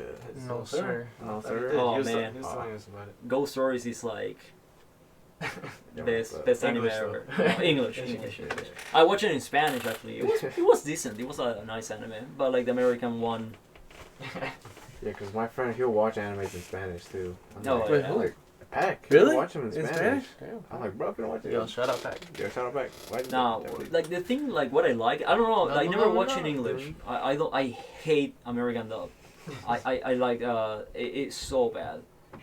Said it's in his list. It has to, like, take it out from the list and start watching it like right now. But like, Very unhinged. you have to. Bro, about But to like crash out. the thing with like Latin dub and all the stuff is they actually sing. They translate the opening. They didn't knew it was like a real like band doing it, so they actually grab the songs, the opening and the ending, and they translate it from like Japanese to Spanish, and they make it so fucking good. It's so good. Like people like you can like start singing it on the street, and someone is going to catch it for free, like for sure. So like Dragon Ball has like their own music, like Cardcaptor for Sakura, they have their own music, and it was amazing. Like Digimon, like everything. Yeah. So yeah, that I feel like that's the good thing about like the Spanish one, and also like the dub tend to be like pretty powerful too. If they have to shout, they actually shout, and it looks like the original. Yeah. So that's like something that United States is not doing. Like they can have the character going like, yes, I'm thinking the same, and it's like, wow, I definitely feel like the same feeling. Yeah. I mean, that's how I felt with Demon Slayer. Like, In English? You watch yeah, the dub? Well, I saw like a few in dub, Yeah. but I had to switch it over to Japanese. I couldn't do like Yeah. all their voices it didn't match how they were acting. Yeah, yeah, that's always a problem. Like whenever like you're watching movies with like dub in general. For me, like growing up in Argentina, it was like pretty common. So a lot of people like always, you know, like, oh, let's watch a dub, and I was like, I don't want to watch a dub. Like I understand English. I can watch the movie in English and read the subtitles. It's like, oh, but it's hard reading subtitles. It's like, man, how do you walk? How do you read at the same time? Like, you forget those things? Like, Facts. Yeah. But I mean, there is one I like, Naruto. I Oh, like yeah. that one in English. yeah. Same. I like that one in English. What about Erwin Smith? Best speech of all time Which one? from Attack on Titan? Uh, My Soldier's Rage. Nice. Best anime speech of all time? I don't know, man. There's like so many. There's so many. I also like. I like the Army Wood, but like Full Metal Alchemist, I'm pretty sure it has like some nice ones too. I'm not sure. Let's see. I really like Full Metal Alchemist. That's a fun one for sure. Highly recommend it to anybody. Anybody that didn't saw it is like you have to watch Full Metal Alchemist. I haven't seen it. Yeah. Right now I'm Still on catching Bleach. up on Yeah. I'm watching Bleach. Yeah, I'm still catching up on One Piece. I'm like episode like 245 or something like that. Out of 1,000, Out of 100 something. 1,100. Sheesh. Some of the filler be brain rot. Man. You have to do like this dude, like he put like 4 episodes of One Piece at the same time, and whenever he knew like what was going to happen on this next one, he should jump at the episode. So you can speedrun shit. Yeah. Let's see, the Death Note in English was good. Death Note in English, I like the Netflix movie. Yo, what do you say? Alright, anyways, Danny said, what's your favorite manga and anime? Alright, Ryuk look cool. Huh? Ryuk look cool. and I like Willem Mhm. Dafoe's Ryuk. Yeah, Ryuk. From In, the Netflix. Netflix. But that was like that's it. Willem The Dafoe. Ryuk looks amazing, but Yeah. like the rest, he was like, take me out of here. It's like, ugh. yeah, the story. I watch it. It Yeah, was 'cause it they was just fun. made shit up at the end. Yeah, they make I'm it. like, bro, you can't do that. No, That's like not in the rules? everything was like bullshit. But Yeah, like, I was like, it could have been so good, it could be, or but at least decent. no. But United States needed like Yeah, they Cashing needed some money. money. They needed money. So favorite anime. Well, my thing is like, I'm really complicated with all things because I don't have like one. Like I have what I like and what I recommend. So for example, my favorite like anime, I will definitely say like Akira. Like I love Akira. I know it's a movie, Mhm. but still it's anime. I love Akira. I don't know how much I can recommend it. It's like the animation is 10 out of 10. Like the story is like the story is not as good. But the thing with Akira definitely is kind of like I love cyberpunk. I love the aesthetic. I love the drawings. I love like Yeah. everything around it. But it's not something I tend to recommend to much people.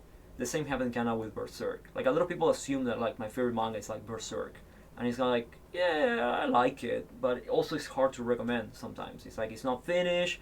For me, like it really attracts me. Like the story was like amazing, and like where like the last chapter where the author died, you can finish the story in there, and that shit will be like done, and you can imagine the rest basically. So that's pretty interesting. But like then like when I have to choose, it's kind of like okay, do I like more like romance? Do I want like more violent? Do I want like more this? Like everything has like something different and special, and that's why it's kind of hard to put it like on number one. Love is War, for example, is an amazing rom-com. I love Nagatoro too, but like I cannot recommend Nagatoro because like the first chapter fucking suck. Like there's like so many like with different things that make them special, and that's why it's kind of like oh who you put on top. It's like I can't like I just like different things. So like if I have to put like one, I will put like multiple at the same time on the same place, and I will say like Vagabond is amazing, Ice Shield 21 is amazing. Well, Berserk is really interesting. I don't know, like I love Dandadan. Dandadan is like highly recommended in general, just because like I've been saying it for years. Dandadan is amazing, and I'm happy that a lot of people are liking it, just because it deserves it. Like the story is just fantastic, and the drawings are amazing. So that's kind of the thing. Like it's always hard for me like choosing a one, just because I feel like everybody deserves some love, to say it in a way.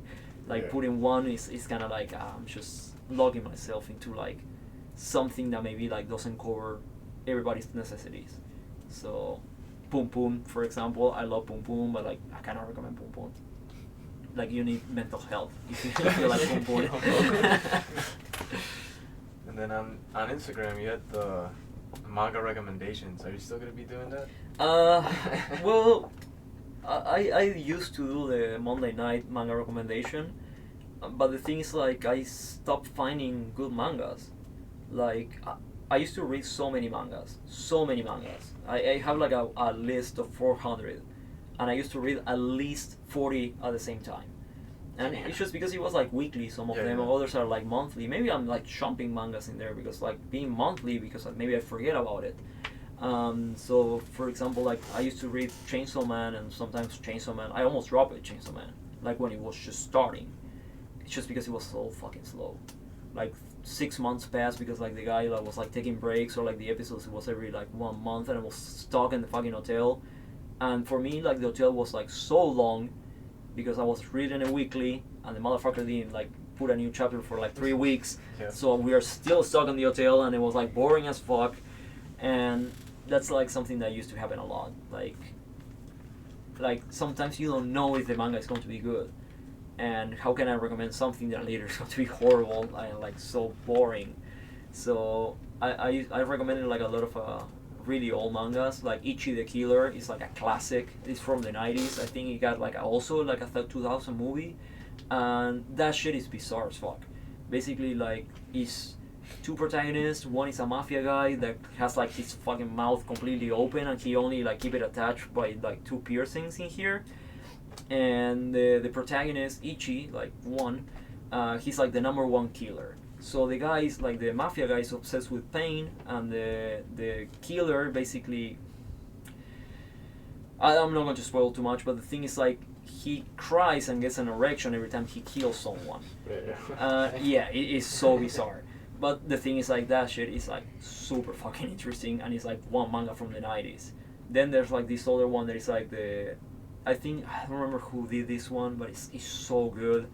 The anime is even like better, and the opening is like 10 out of 10. Basically, this teenager and an old dude that in reality he has like 40 or whatever, they get hit by an alien, and the alien gives a fuck about humanity. So he goes like, okay, like we want to rebuild you and like keep you as a thing alive, but they are like fully weapons basically. So the teenager goes like killing in a killing spree, like being a serial killer, and the other guys start like helping people. But that shit is amazing. So yeah, those are like things that like normally I recommend, and then like I have recommendations. It's like, oh, what you can recommend? Another isekai? I don't know. There's like the only thing you can find out there nowadays is like it's a vending machine. I swear, it's amazing. It's like, that's why like I try to pick new things, and I don't find anything. Everything is just all mangas that maybe like people read or maybe not. I'm thinking of like going back. I'm recommending like Centuria nowadays. That's a really good good one. But outside that, it's like I don't know, man. I don't have something to continue like nothing new. sharing people. Like yeah. That's decent. And then just kind of like changing a little bit on your story a little while ago. You were in Germany. Yeah, that was fun. Did you tattoo over there too? No, I went mainly for vacations. Like it was just like a chill time. When like trying to see if like I can work in there, just like on the future. But for the moment, it's kind of like I actually needed a vacation. Yeah. Italy and Germany, strongly recommended. So which one do you like more? I would say Rome. Like Italy was 10 out of 10. Cheap as fuck. Amazing people, art everywhere. Strongly recommended to people. You actually can travel from Chicago. If you go to Stockholm, it's $400. Same day trip. So you can just travel to Europe for $400, and then like from Stockholm you go to Italy, and it costs you like $200. So if you're like thinking of saving money, there you go. Instead of like traveling straight up, go somewhere else. So Rome strain. True. Have you gone to Japan? I want to. You guys went? No. Ah man, come on. We want to. We want to. Yeah, I want to too. That's what I'm saying. Because you got the Japanese like tats. You like mangas. Yeah. So I thought maybe you've gone. I don't know. Well, I got invited, but more in the future. Like my tattoo artist is going to be moving to Japan, and he was like, "Yeah, whenever you want to come in," because his wife is Japanese. Yeah. So it's like, oh, cool. That will be interesting. But it's still like, I don't know. I don't know what it will do in there. Like, there's so many things to watch. Like, I don't know. Like, I will stay like 2 weeks. That will be enough. I don't know. There's a lot over there. Let's see. What are the dishes that are well known that you recommend from Argentina? From Argentina, I will definitely recommend milanesa. Milanesa is so fucking good. But meat milanesa. Like if you like eat steak? It's kind of like a type of steak, but it's like made with. I'm actually going to be cooking some milanesa when I go back home. Nice. That's like breaded steak. Yeah, bread, a lot of people steak. do chicken here. Yeah, well that's like. Well, that's the yeah. thing. Like they do it with chicken, and that's not milanesa. We call it suprema in Argentina. Oh. So they tell it, it's like, oh, it's milanesa, and it's like suprema. It's like fuck that shit. Like that, take it out. And they sell it to me. I didn't like it. I told them like, yo, where's my milanesa? And it's like, this is milanesa. It's like, no, you're giving me like chicken. It's like milanesa are chicken. It's like, I'm from fucking Argentina. Milanesa are not chicken. Like, give me my fucking chicken. Like, take it out. And I still pay for it. And I ate it. I was like really disappointed. It was tasty, but I was really disappointed. But milanesa is pretty good. And then like steaks, definitely. Like Argentina is really well known for meats. So even like when I went to Germany, they were like recommending us like, oh, you want like good steak? You should go to Argentinian restaurant. Okay, appreciate it. Thank you. Yeah. Like. Yeah, facts. Cause all right, so before we started the pod, when I came down here, she was gonna change or turn off the water because they were fixing the pipes or whatever upstairs. And I was like, oh, we were talking about like tattoos. And my mom knew that he was Argentinian by the accent. And the nose. That's the important part. The nose. Yeah. Argentina knows. And being white, no. And yeah, so because our friend Dan, he's from Peru. And then we used to have family friends, and they took us to a Peruvian restaurant once. Yeah. And they were like mostly bunch of chicken, rice. Yeah. I was like, all right, I'll take some of those. I love And Peruvian potato. food. Peruvian food is so tasty. It's so tasty. Except in Peru. Like, sorry, Danny. yeah. Well, no, but like that's the thing. It's like when you cook it like it's like homemade. Like that's amazing. Homemade food is always amazing because they actually are clean. Yeah. When you go to restaurants, it's like, oh man, like restaurants in Peru. It's the same with like Mexican food. Did that confirm, Danny? Danny's like, oh man. Oh man, like, I don't want to talk on this. Fuck that dude. No, but like I kind of have the same with like Mexican food. Like I used to live with Mexicans, and they cook amazing. And every time I go to a Mexican restaurant that is like cooked by Mexicans, I got complaints. Say again. Like Peruvian food in restaurants in Peru. Oh, the customer. Oh, he's at work, but he's still watching. Yeah, oh damn. Call it commitment. No, like Peruvian food, like on restaurants in Peru, is not as good as like eating Peruvian food with like homemade and all the stuff. Definitely. Like I feel like the same. Like I was saying, like Mexican food is kind of the same thing. Yeah. Like sometimes, like some Mexicans, is like, oh, this is like how they do it in culo de burro, and like, and it's like, okay, so like we put like buddy. chili, so like you're gonna like forget about your ass for like the next week.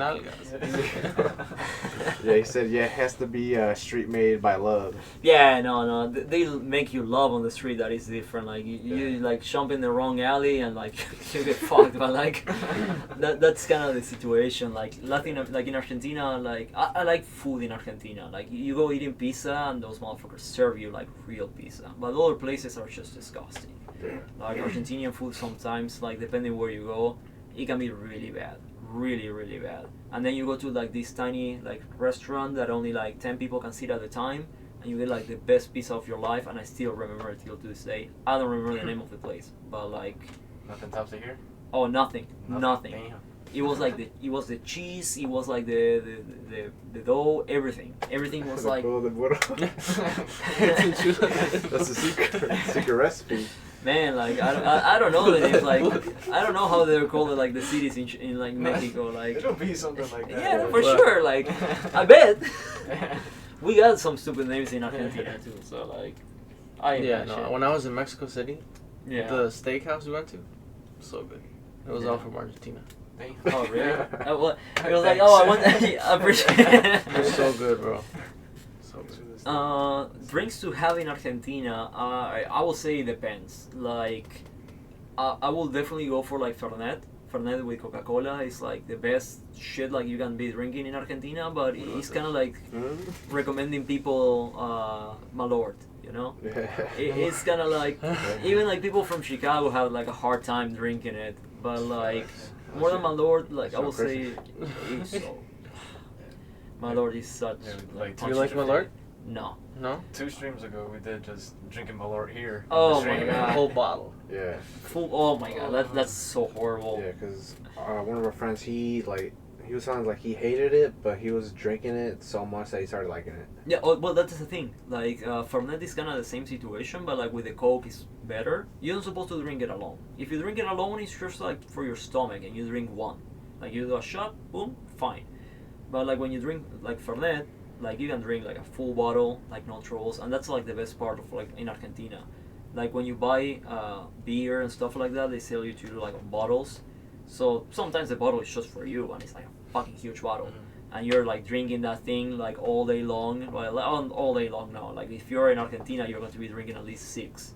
So like that's like the nice part when you're in there. Like drinks are cheap.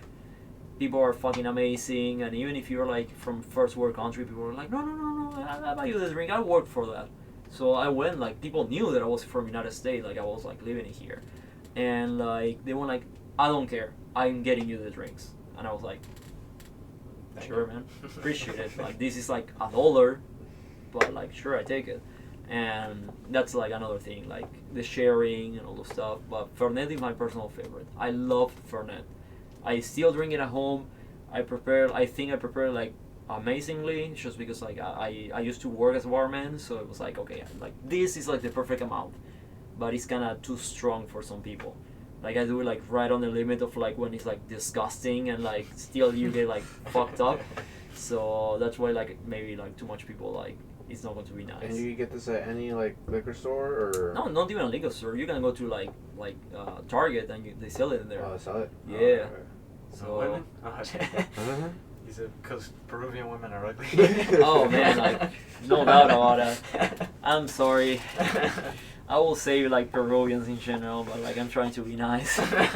But like women in Argentina are like 10 out of 10. Like, or like you can say 20 out of 10. Like that shit is just, no matter what you look at. Like, 'Cause don't they be winning like Miss Universe all the time and shit? I don't know, like I don't follow those things honestly, but like Argentinian women are just like, I don't know how many times I was like falling in love, just like walking through the street and I was like, Some random street too. yeah, I know. Trust me, I know Peruvian girls. yeah, because Danny goes every year. I know they be drinking. You ever had Inca Cola? Because that's what they drink. Peruvians. That's what it's called, Inca Cola. Inca Cola? No, I don't know that thing. What is It's a soda, but it's yellow and it's bubblegum flavor. Bubblegum flavor. It's like kidney stone in like, in a bottle or something Sorry, like Danny. Nothing but Yeah. Peruvian slander. No. I hate like pop in general, like Yeah. like soda and all the stuff. I tend to don't Gee, drink it, brother. but like man, we have our own like drinks like that, like Manaus. It's called like that in Argentina, and it's like the competition with like Coca-Cola. Yeah. That shit it like costs you like nothing, and you fucking die. Like you drink it, like man, like they sell you even like the grape one. The grape, it was amazing, honestly. Like you can drink it with wine, you get fucked. Like man, like my friend was like puking all over the place. I'm not lying. That was fun. This guy. That's it. You drink it too much. Or not enough. Too much I don't know. Malort. Too much Malort. Yeah, too much something. Yeah, you should put the skull emoji. It's alright, Danny. He knows it's No. true. Yeah, if I'm gonna have Malort, it's gotta be at the beginning. Yeah. Cannot have Malort on top of everything. He said he wants to go to Uruguay, Argentina, and then Colombia. Colombia, you're going for the good one, I guess. But like, if you go to Uruguay, it's going to be almost the same as going to Argentina. So the only difference is like, it's smaller. Uruguay is much smaller. So going in there is going to be like, maybe it's going to be a little more expensive compared to Argentina because Argentina is like in a full economic crisis. But like, both are amazing. Like people from Uruguay are like 10 out of 10. People from Argentina are like 7, maybe, like depends where you go. But like those places are like really nice for visiting, and also because like the best part from like South America, everything is extremely cheap compared to like going to Mexico, because like Americans and first world countries are so far that when they actually travel down there, it's kind of like everything is cheap. So vacations are amazing. I went to Argentina. I think I spent like $400 for like 2 months. Yeah. Yeah, it was extremely cheap. I didn't pay for rent because I was staying with like friends and like girlfriend and everything, so it was like perfect. But like I was still paying for everything, and it was like so good, so good. Is there like things that are known for going to Argentina that, like, let's say if we were to visit one day, is there like something like, hey, you gotta do this, or you gotta go here? If you're going to Buenos Aires specifically, you definitely have to go out. Like I used to go to this bar that was like free drinks all night. Huh? Yeah, free drinks got all a lot of night. Just woke him up. Yeah. Free drinks all night, and you pay like $10. That's all you have to pay for the drinks all night, and that thing was amazing. Oh man, like again, like I'm with someone. It was like long time ago and all the stuff. It was like we were talking maybe like, I don't know, Oh no, I was on my 25, something around that. So the thing is like in there because like free drinks all night, people give a fuck about like when you're talking to them, and this is like something that I love from Argentinians. Argentinians, they give a fuck if you have like money, if you have the drink, if you want to like put the money on the table to like pay for the night. If you're a horrible person, you're a horrible person. Just keeping it like that. And the best part about it is like if you throw a drink, people were like, ah, no trouble, I can get another one. So drinks in the middle of like a nightclub happens all the time. Sometimes fall and all that stuff. But when you're talking to girls, it doesn't really matter. Like you don't have to show up with a drink to kind of like, hey, I got a drink for both of us. They're already drinking. They don't want your fucking drink. They want you being a cool guy. So if you're interesting and all the stuff, you're like a really one step in. And that was like the best part about it. Everybody's extremely friendly in Argentina. So before you notice, you're talking to one dude just because you're hanging out, because you know like it's your friend, whatever. And this dude like knows like 3 chicks, and you go in there. Everybody has drinks. Everybody's already getting fucked up. Amazing night. So like in there was like chaos all the time. And even like one time happened to me, my friend was like making out with someone else, and I was with a drink, and like he just broke up. So I was with him, and I bring him to this place. I'm holding my drink, and I'm just like standing, like I swear to you, I was just like standing watching.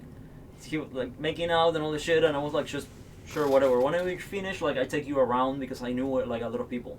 I was like really well known in Buenos Aires. Like I used to walk like 7 blocks and I say hi to like 70 people, and like just because like people are so social, and everybody was like they were like making out and all the shit. And then I noticed there's like another chick next to me, also with like a drink, also watching, and it was like her friend.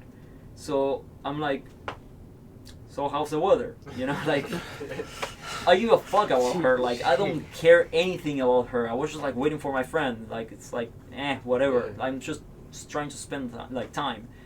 And she started laughing, and we started like talking a little bit, kind of like, yeah, that's my friend, whatever. And we are kind of like, okay, like I'm not interested on you at all. She wasn't interested on me at all. And then this like tall dude shows up and it's like, don't fucking talk to her, and boom, push me. I go down, like I don't go down, like I go like I like follow like going behind. I drop the ring and I'm like, I'm going to beat the shit out of you. And the security guy shows up and like he knows me. It's like, don't worry, I got it. And I beat the shit out of him. So the thing is like the chick was like, I'm so sorry, that was my ex-boyfriend and all that shit. It's like, I'm fine, don't worry, like, you know, it's just a drink, whatever. And he ruined it for himself because the chick later like, we make out and all the shit, like we continue from there and all the stuff. Like all he'd have to do is like showing up and fuck it up. And it was like that all the time on bars and stuff like that. Like it's so interesting. Like nothing is going to happen to you in a bar in Argentina except if you are stupid enough that tell you like, hey, don't fuck up with this guy, or like don't fuck up with this girl because it's like with a mafia guy or whatever. Like you have to be really stupid to do that shit. But outside that, you go to Argentina, you have a 10 out of 10 experience. Like one time I make the night for like a Korean guy. He didn't speak a single like tiny amount of Spanish, and I took him with me to a metalhead bar where like metal band like were playing, and you can imagine he was a Korean. He was like more into pop and all this shit, and he was like, oh my god, like this is so cool. Everybody's like pushing each other, and he started like moshing and all this shit. It was so fun for him, and then he fucked it up. He got drunk. Yeah, he got drunk. He assumed that because he was paying for the drinks, he can stay with the chicks, and he was like trying to like, oh, I paid for the drink, like let me like, you know, like hug you, touch you, and all this shit. And chicks were like, I give a fuck that he's paying for the drinks. I prefer not drinking anything. I don't want this guy with me. And it was like, dude, that's a trick in Argentina. You have to genuinely be nice and interesting. Like if you know how to take a conversation, if you know how to be fun, like, that's all you need. Like being good looking helps, sure, whatever, but like not necessarily. Like one of my closest friends, he's a punch in the face. The motherfucker is a punch in the face. Like it's like as beautiful as waking up and getting like kick on the balls. I can say that if he's my friend. And like he's like that, and all the fucking time with girls, all the fucking time with like 3 at the same time. same party. They knew each other. They didn't care. Yeah. But like, he was funny, and like that's the thing that you have to say. Like that's like how I do it all the time. They when they ask me how the fuck you are with this chick, I say the same shit. If you're funny enough, Yeah. they start laughing, and when you laugh, you close your eyes, so you cannot see that I'm ugly. And that's the secret, man. Like you just make funny enough things so they start ignoring you. It's like, okay, you're making me laugh. That's fine. So I don't know, it worked for me. So like I keep doing it, and now I'm with someone. So like It worked. yeah, I met my girlfriend through memes. Just to give you an idea. Yeah, like on Facebook. Like I shit poster like my fucking entire life. Even like I do myself the memes. So like. Yeah, make her giggle, cheeks jiggle. Hey, shout out Danny, boy. Shout out Danny. Yeah. I guess he's not wrong. No, but like, that's the thing. Is It like works. people in Argentina are just like that. Like you generally have to be funny, and you're going to have like amazing time. They can take you anywhere, and like the best part about Argentinians is like we don't leave anybody behind. Like we go with a group, we stay with the group. Except if you're like having luck. Sure, man, you can stay alone. We have to leave, but like, you know, you're going to stay with a chick. Sometimes it's kind of weird, but like, still, like I remember like so many times, like no troubles at all. It was amazing. Like partying in Argentina is something else. That might have to be the move then. Yeah, no, man. Expensive going in there, but like once you stay in there, like cheap as fuck. So like I strongly recommend it to people. Like that's like one of the best vacations I like always get. And also when I was just like living in there, I was like going out every weekend. And the best part about Argentinian culture is like if you wake up like early in the morning, you're not going to find anything because like life in Argentina starts like around like 10 a.m. something around that, and it continues till like 6 a.m. So if you're going party on the weekend, like the actual parties start like maybe like around 12, but they start like the previous party because they have two parties actually. It's like the previous one and then the actual party. So the previous party can start like at 7 p.m. and it continues till 12, and then from 12 you go to the actual club. And when you're on the actual club, get ready because like that shit is going to continue till 6 in the morning. Damn. And 6 in the morning you can do the after, and they actually like it's called after, and the after party can be like two things: continue getting drunk or go and fuck. So like you can choose one way or another, and later sometimes you continue going like to get drunk and you just find another chick, and it's so fucking good. Like last month I was in Barcelona and those clubs open at midnight, but nobody goes till 1 or 2 a.m. and they close at 7 a.m. So we went somewhere to pregame at midnight. Till then, I'm like, I'm tired already. Because here, like, they're closing shop at like 2. Yeah. Oh yeah, I've done. been there. I went to like I almost got like in a bar fight one time. It was fun, ish. But like I went like going like with tattoo artists. That's another thing that tends to happen sometimes, and that's why you have to be careful. Some tattoo artists like party fucking hard, and they spend like all the money on like stupid things and like drinking and all that stuff, and that's why I try to kind of stay away from that. But like when I was like trying to hang out and knew more people, it was like getting involved into those things. It was so fucking weird. That's Like the $2,000 tattoo right there. yeah. So we drinking tonight. These wants to go. Might be the move for later. Good. Yeah, no, but it's actually fun. Like going to Argentina is something I strongly recommend to people, just because like visiting another country is just like that. So you never know. Like Barcelona, I never went there, and now I'm kind of like I don't want to go party and all that stuff. Like I kind of do with my friends. Mm-hmm. If I do it, I will do it. Yeah, with we didn't go there friends. just for the party, but everything else was beautiful. Yeah. The parks, like the buildings, everything. The Yeah. bus, everything was so clean too. It was so clean.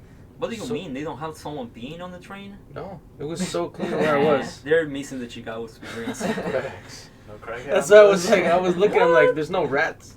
There's no rats. There's but, like, nothing. they were so cute. It's part of the view of like United States, man. Like the rats. You see the picture of the crab in the blue line? It's an actual crab. Like, Really? on the seat. And no one knows who put it there. But it's a fucking Man, crab. I don't need to see a picture. I can see it like any day. Yeah, like- yeah. But Europe is nice though.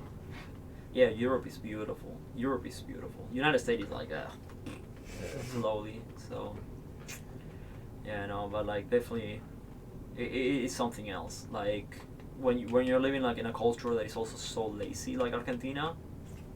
So many things happen all the time. My high school was like crazy. I was crazy. I was a piece of shit. On high school, I was like a fucking disaster. Like they like if they call it like, well, Everything. it's kind of complicated. You said no, Peru party life sucks. Girls think you want to rob them. I mean, Yo, Danny, what happened? I mean, Bro hates Peru. you can. I mean, like you can do the same in Argentina, but like, But Peru is just different over there. it's different. But like, no, but like, there's a lot of Peruvians in Argentina. There's a lot of people from Paraguay in Argentina. Paraguay definitely is like the worst type of parties that you want to be assisted. Those motherfuckers get drunk, and they can fight like nothing. And it's even worse with like Bolivia. I don't hang out with people from Bolivia. Like all the respect to people from Bolivia and all the things, but like, oh my god, like going in a party with you is just so bad, so aggressive. bad. No, the thing is like motherfuckers are like working all day long, so they start working when they're like 11 like years old, and they wake up like 4 a.m. to start working, and then they of course they go to school and all the stuff. But like the thing is like when they get drunk, they have so much to like take out, so they're violent and they're pumped. Because like, they're like lifting like kilograms every single fucking day. Like they're like lifting boxes and move it all around, and their hands are like this. And I remember when I used to like fight a lot, like back in the days. I wouldn't do it. Like nowadays it's like no, leave me alone. But like the first thing that they tell you in Argentina is like if you're ever going to get involved in a fight with a Bolivian, first of all run. It's like Bolivians protect each other like all the time, or sometimes like they watch, but the other part is like don't let them grab you ever, because those motherfuckers has like such a strong grip, you're never going to like let yourself out ever, and it's not a lie. Like I saw them like grabbing like the most like weird type of things with like just a finger and going like grip. yeah, no, that grip is amazing. So like, man, I don't know how they master it. No, strong grip. So run away or get a gun. Yeah, no. Well, it's illegal getting a gun in Argentina. Oh, well, so. here I guess. Oh yeah, yeah. But I doubt like Bolivians are actually going to come here. That's a weird thing from them. Like they like staying like around. They are always like Bolivia, they go Chile, Argentina, they always like tuk, but like I never saw a Bolivian outside, honestly, except for like sports maybe. But maybe even that.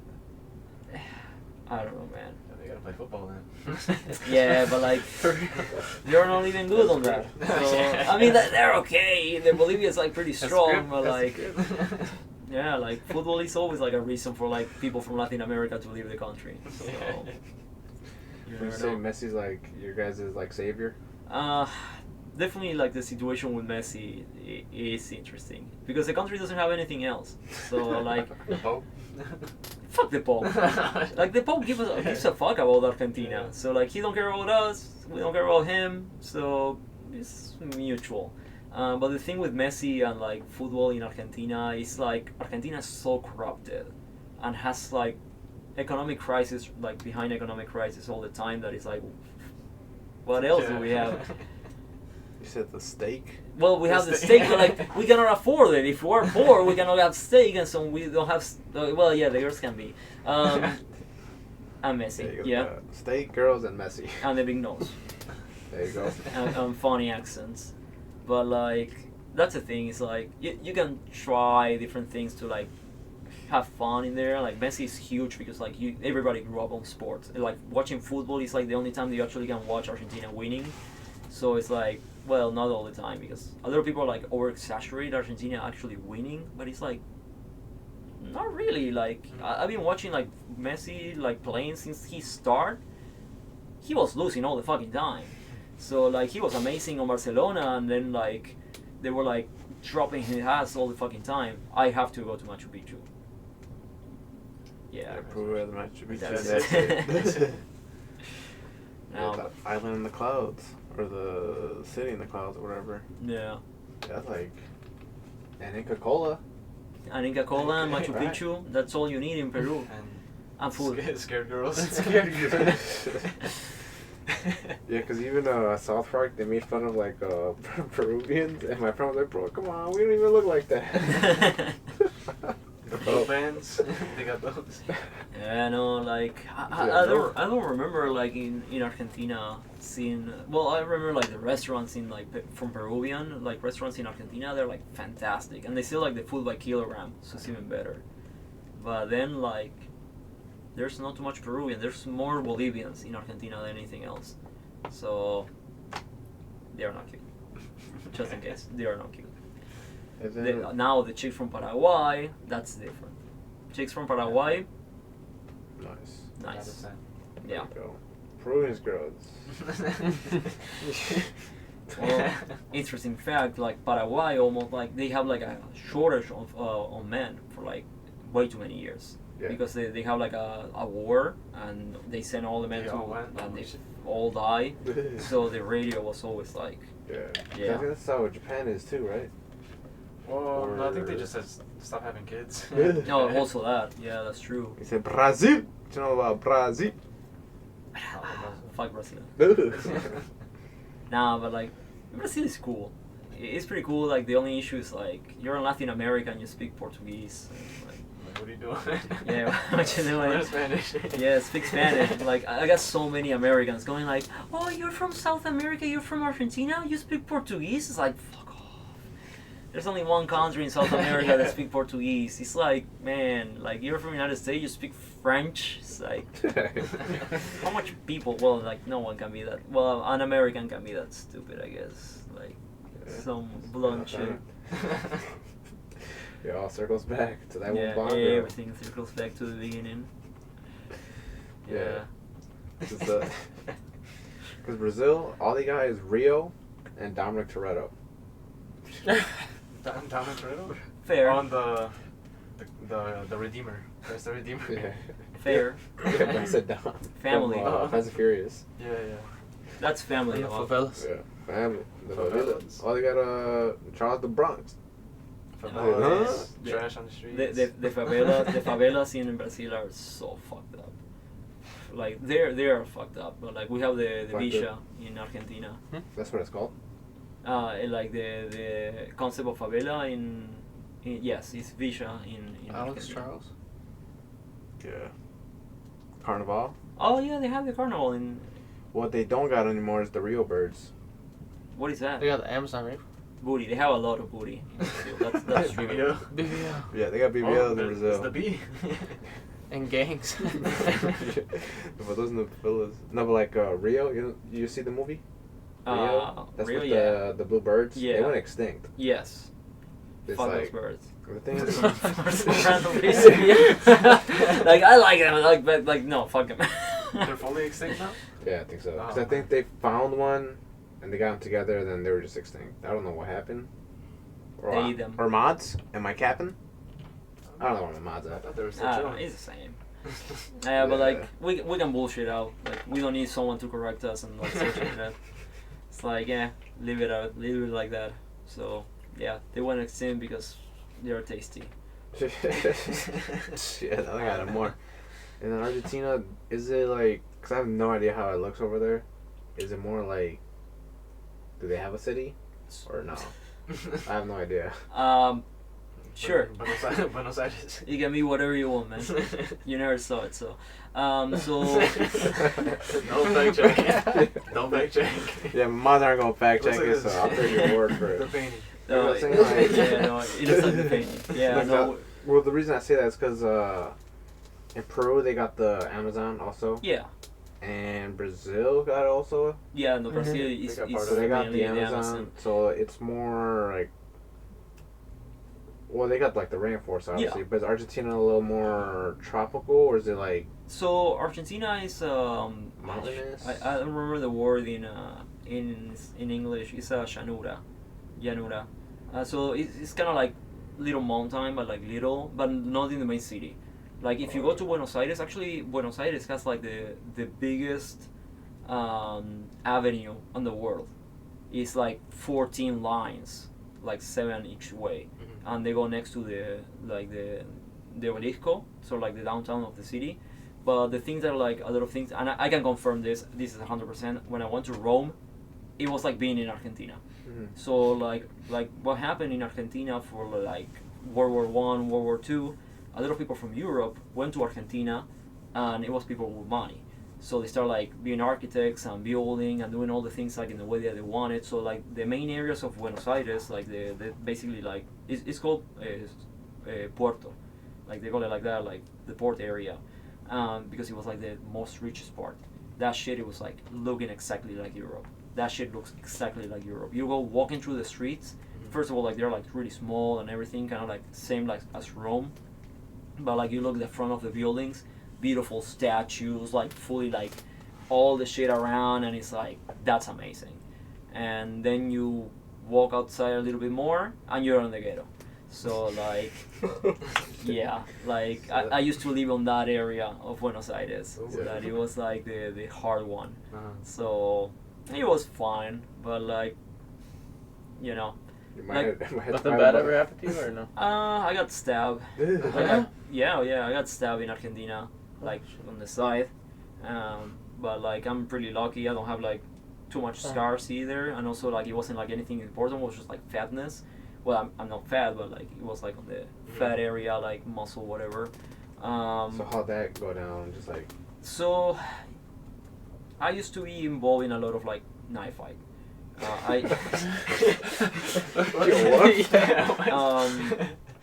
So the thing is, it's like because guns are illegal in Argentina, having a knife is pretty normal.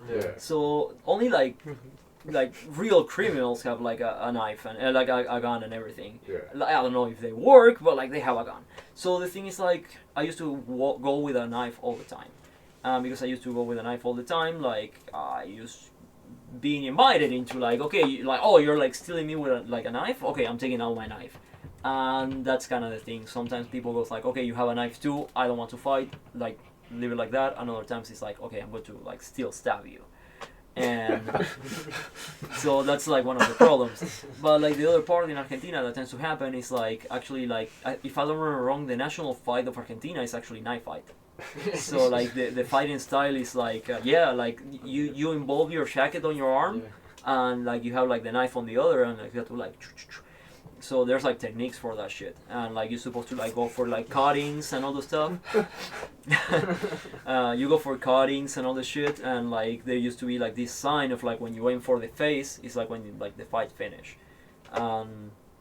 But I got like a shitload of cuts and like things. Like I'm really good with like healing process. Like even like I get a tattoo in 3 days, I'm fully healed. Just to give you an idea, 3 days I'm fully healed on my tattoos.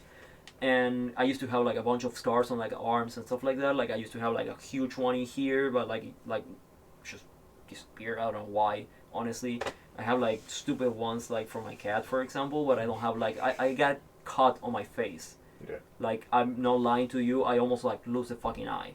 And I got like completely cut over here, and just because like the dude went like this, and I put my face down, and like it's just like, and there was picture of that, everything. Like I have my friends that witness, like they can tell you like I got like completely fucking cut, and no fucking scar.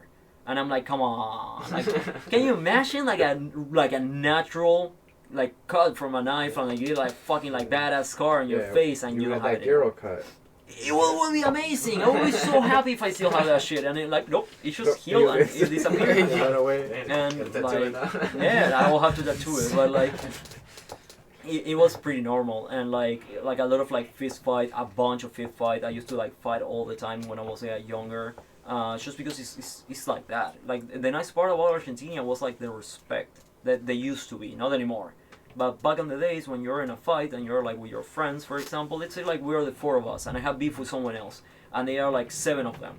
it doesn't matter because I have the beef with that guy. You guys don't need to get involved in that shit. You only are there just to make sure like nobody else jumps in the middle. But everybody like respect that rule, used to respect that rule, so nothing happens to you. You have to fight with the other person, like you're like bam bam bam bam bam, and the person like I don't know is like cannot do it anymore. They stop you. Like both sides, they grab you and they go like, okay man, like chill out, he's already done, like he's done, whatever, and like they take her and they let it go. So that's how it used to be in Argentina all the time, and I used to get in so many fucking fights, so many, and it used to be really bad for them sometimes because like they catch me sometimes like using steel toe boots because I used to work. So the main thing is like because they catch me like out of nowhere like wanting to fight. It's like I'm not going to like oh yeah let me like take out my shoes like you know like my shirt and all the shit. It's like they catch you like in a way and I just like start throwing punches. And I was with a steel toe boot. The trick with the steel toe boot, there's actually a trick. You don't kick with like this area. You kick with the top. Because like you're not going to damage your own fingers when you hit the metal too. Yeah, so you don't want like the top of like the foot like doing the connection against the like the object. You want like like that. So I remember one time I'm with a dude, he throws a punch, I throw the kick, hit him on the knee, goes down, punch on the like right here, knockout. Well that's how you do it, man. Like and you said you did like martial arts too like before, right? Yeah. Did you also practice the knife fighting? Knife fighting, I didn't used to practice, but I used to be really precise, and that was like a problem because like, well, because like that's the thing is like if you're going to be in a situation that you're going to have to like fight with a knife, you're really in danger. You don't know what is going to happen to you. You don't know like in which moment you're going to fucking die. So like. I'm use the bathroom real quick. Yeah. So like you don't know like when things are going to happen, like when you're like in a dangerous situation. So you will have to try to survive, and that's why like if the things go south, like I'm sorry, you know, like they cannot tell you anything, and that's like one of the worst things that used to happen in Argentina. Like people use knife, guns, and stuff like that, and it doesn't tend to be as dangerous as like United States that like people shoot you just because like they're so normalized, but it can happen. So when it happens, it's like you have to be ready, and so like the best advice is always run away. Like you see someone with a gun, like yeah they can shoot at you. Let's see like where things go, but like sometimes like running away is like the best answer. Like United States, it can be like a little more complicated, you know, like maybe like the person is already too close, or where to run and all the shit. But in Argentina, the biggest problem is like they tend to rob you in motorcycles. So a motorcycle stopped in front of you is two people, one with a gun, the other one ready to drive. If you run away, they accelerate. They go exactly where they need, and they stop in front of you, and then you're fucked again. So if they have a gun, sure, take everything. If they have a knife, I can see myself. Like I got my hand completely open and like just from grabbing a knife, and that was like perfect. Like it was like okay, like he was going to stab me. I grabbed the knife. I grabbed it horribly because like you have to fucking time that shit out. Like he pulled it, I grabbed it, and like he just like when they pull, it went inside my hand, and I grabbed it, and like the first thing that I did was like rotating. So because like he grabbed like this, I like moved behind and like rotated, like grabbing it from like wrist, and then I took it out. And when I took it out, he was like, "Fuck this shit," and I'm like now stuck with a knife in my hand because you like I couldn't open the hand, so I had to like. That was horrible. All right. Painful, bloody. All those times you were in these knife fights, you never scared? Like, hey, like... Because you had a knife in your hand, you said you got shanked. It's always scary. Like, the thing is, like, because I have experience fighting, like, I used to attend to tournaments. I used to tournament fight. And tournament fight is like, you have... Like that. Like, whatever the person throws to you, you have to be ready to do it. And it was kind of the same. I was fresh. Like, if I do it now, I will be, like, still calm, but I will be, like, 100% shitting myself.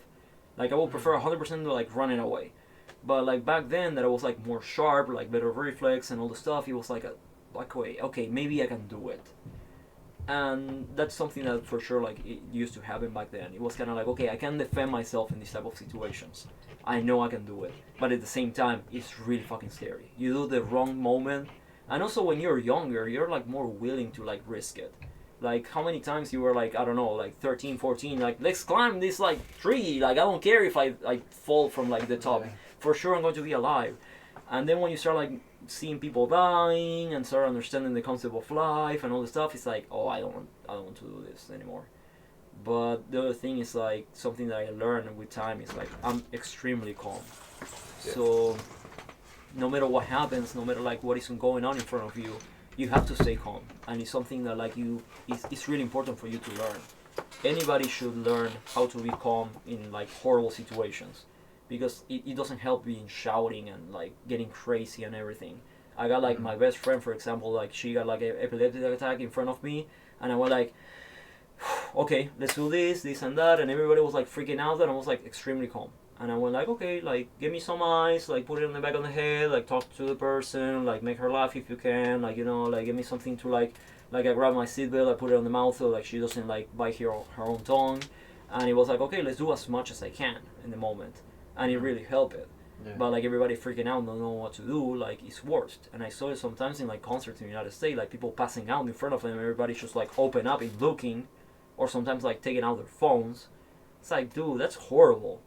Like this person is like something is happening to them, and you're just like, huh? Like come on, man. Mm-hmm. So that's why like being calm in those situations is like the best thing you can do. Like not only like sometimes it helps you because you can help someone else, but sometimes because being calm, it helps you to like process the thing in the way that they're supposed to be processed. What are my options? How fast can I think? Like what can I do? Yeah. Sometimes like you have to use it in a horrible way because it's like, oh, I'm in a knife fight. What the fuck do I do in a knife fight? And that can be like really complicated. It's like, oh, should I, you know, do damage, like real damage, or like what can I do? Can I take out the knife out of his hand? Like you don't want to fucking kill someone. Like that's the thing. Maybe the other person wants, and that's a problem. Yeah. Like how much you value your own life or like someone else.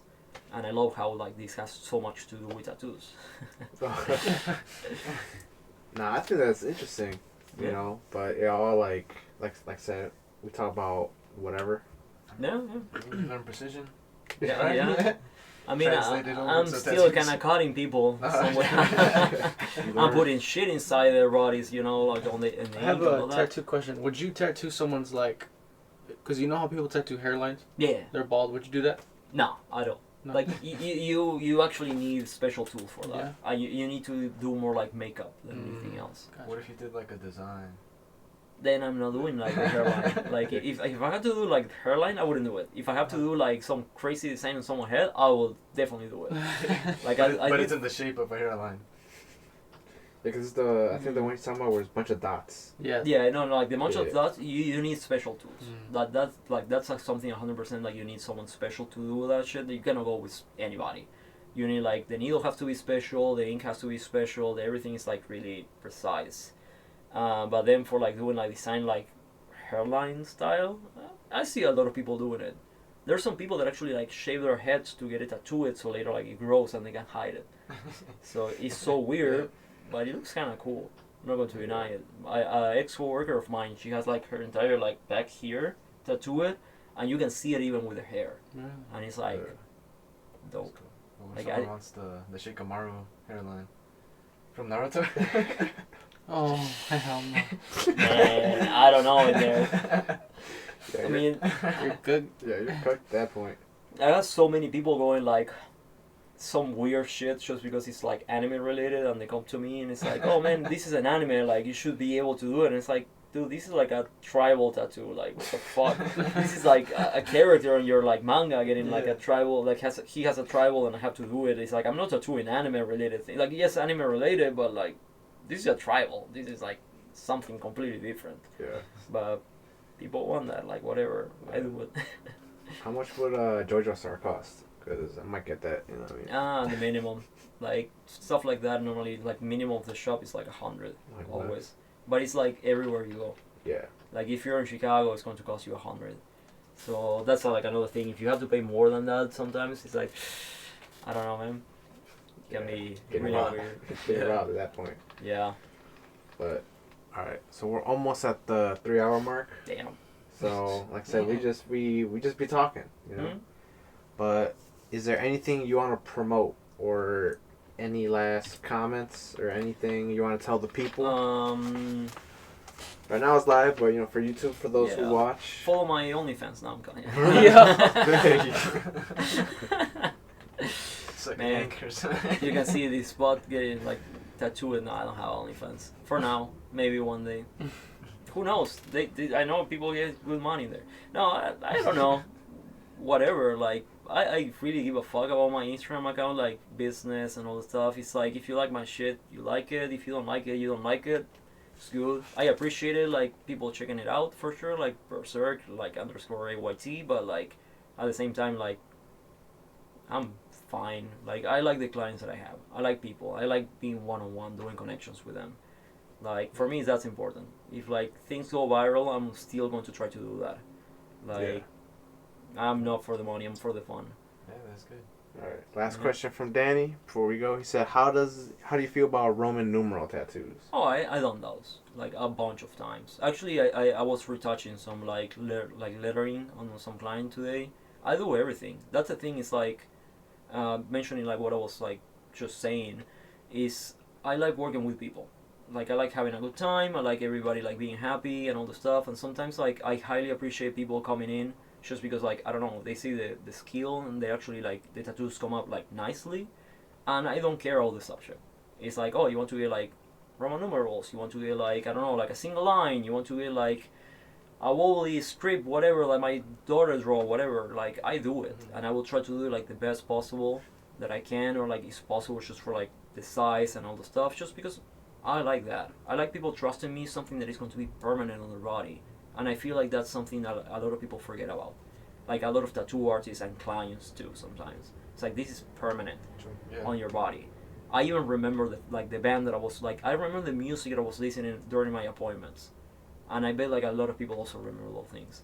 So like, yeah, you can see the tattoo and going like, oh yeah, I was like this and that.